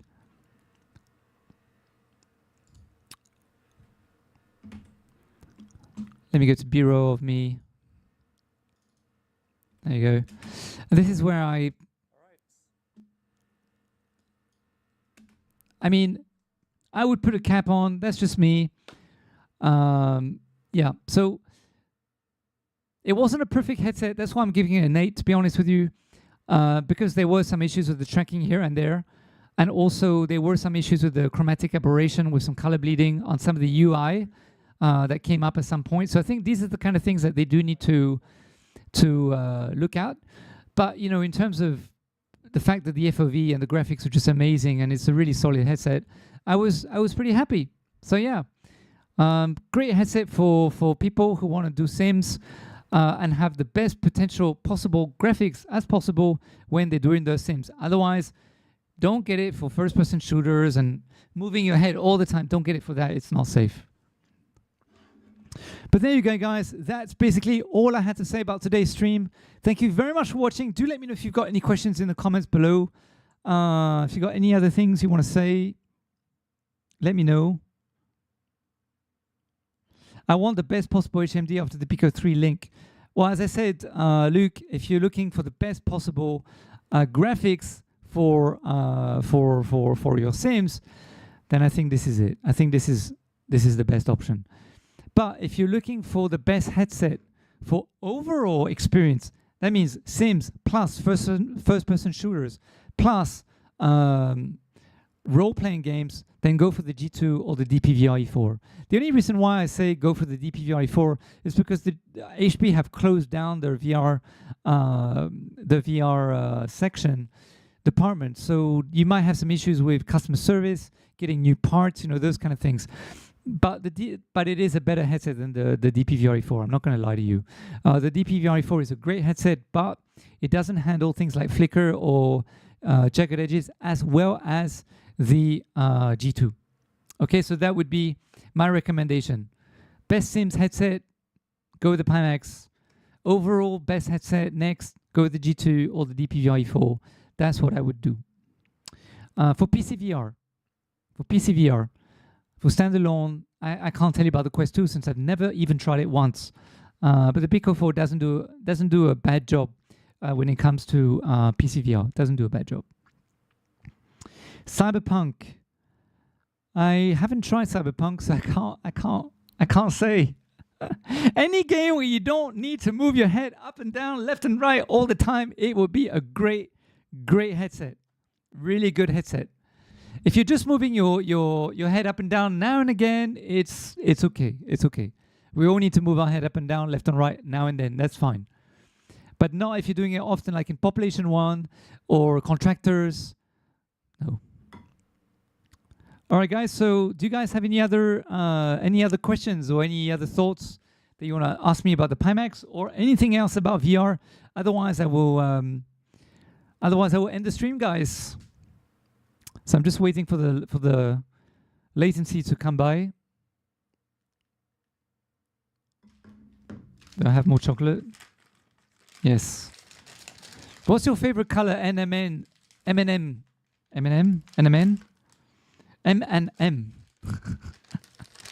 What's your favorite color? M&M, guys.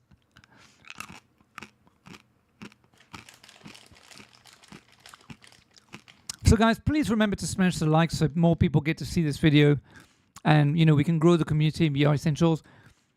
Share the link somewhere in some social media, Facebook, Twitter, Discord, or anywhere, guys. So again, if you feel that adds value to other people, we can grow the community together. And also hit the notification bell after you subscribe, everybody, as we're doing more AMAs with developers, game publishers, people in the industry. Those are coming very soon. Just to show you guys that we just did a very, very cool AMA the other day. Let me show you. With Valem. We talked about AI and how he uses AI and ChatGPT to create NPCs, and you can actually talk to the NPCs in VR. It's freaking amazing. And then also we talked about how he used ChatGPT to recreate a Beat Saber, which was absolutely amazing. So do go and check out that video.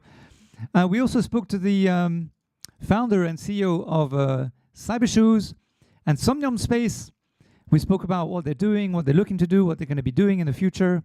So do go and check out that video. We also spoke to the creator of Walkabout Mini Golf about what he's doing and everything. So do go and check out that video as well. And plenty more live streams coming, guys, with all these people and other people in the industry. So do go and check those out. So smash the notification bell after you subscribe. And I also do live gameplay, of course, of Undead Citadel recently. And a whole bunch of other games. Ghost and Tabor, Grimlord, whole bunch of other games I'm doing. and stuff. So do go and check out all those videos. Smash the notification bell so you're notified when I do all these awesome videos and upload all the stuff to the channel. Slim Shady it is, yes. Yeah, Brad, I completely hear what you're saying. It's very true. Me too. But so far I've used the HP for 2 years. I have had no issues, touch wood. Cable's been great. I walked on the cable, I've punched the cable, I've had wrestling fights with the cable. I've almost done everything you can imagine with that cable. And it's absolutely fine. I even drove a tank on top of the cable. No, I'm just kidding, but my chair has wheeled over the cable so many times. And so far it's completely okay. So honestly, if my G2 goes, I'll be so disappointed, like really, really disappointed. I'll cry that day. I think that'll be the one day I'm going to cry for real. I will mourn my G2. It will be the only piece of gear that I will mourn. I'll physically mourn like it's a real human passing away. That's how much I love my G2. All right, guys. Well, I think that's going to be the end for it in that case. End of the stream for today. Thank you so much for spending some time together. Really, really love it. And I will put a follow-up video of the Pimax, edited, all nicely done, soon. So yeah, guys, thank you very much. Have a lovely, what day are we today? Is it Friday? Yeah, it is. It's Friday, right? So have a lovely weekend. Somehow I don't know what day it is. Have a lovely weekend, whatever you're doing. Lovely time playing VR. And if there's any games you love playing and you want us to play together, leave in the comments. Email me as well, guys. If you want me to do a Discord, it's all ready to go. I just don't know whether we need a Discord right now. But if you want it, let me know. If you want to get rid of me, reach me, send me an email, vressentials@yahoo.com, guys. That's the email. Just please don't spam me. But you can get hold of me anytime, any questions you have. Or, if you want to play in VR, whatever you're doing, let me know. All right, guys, take it easy. I will see you in another stream, another video very, very soon. Bye for now. Bye.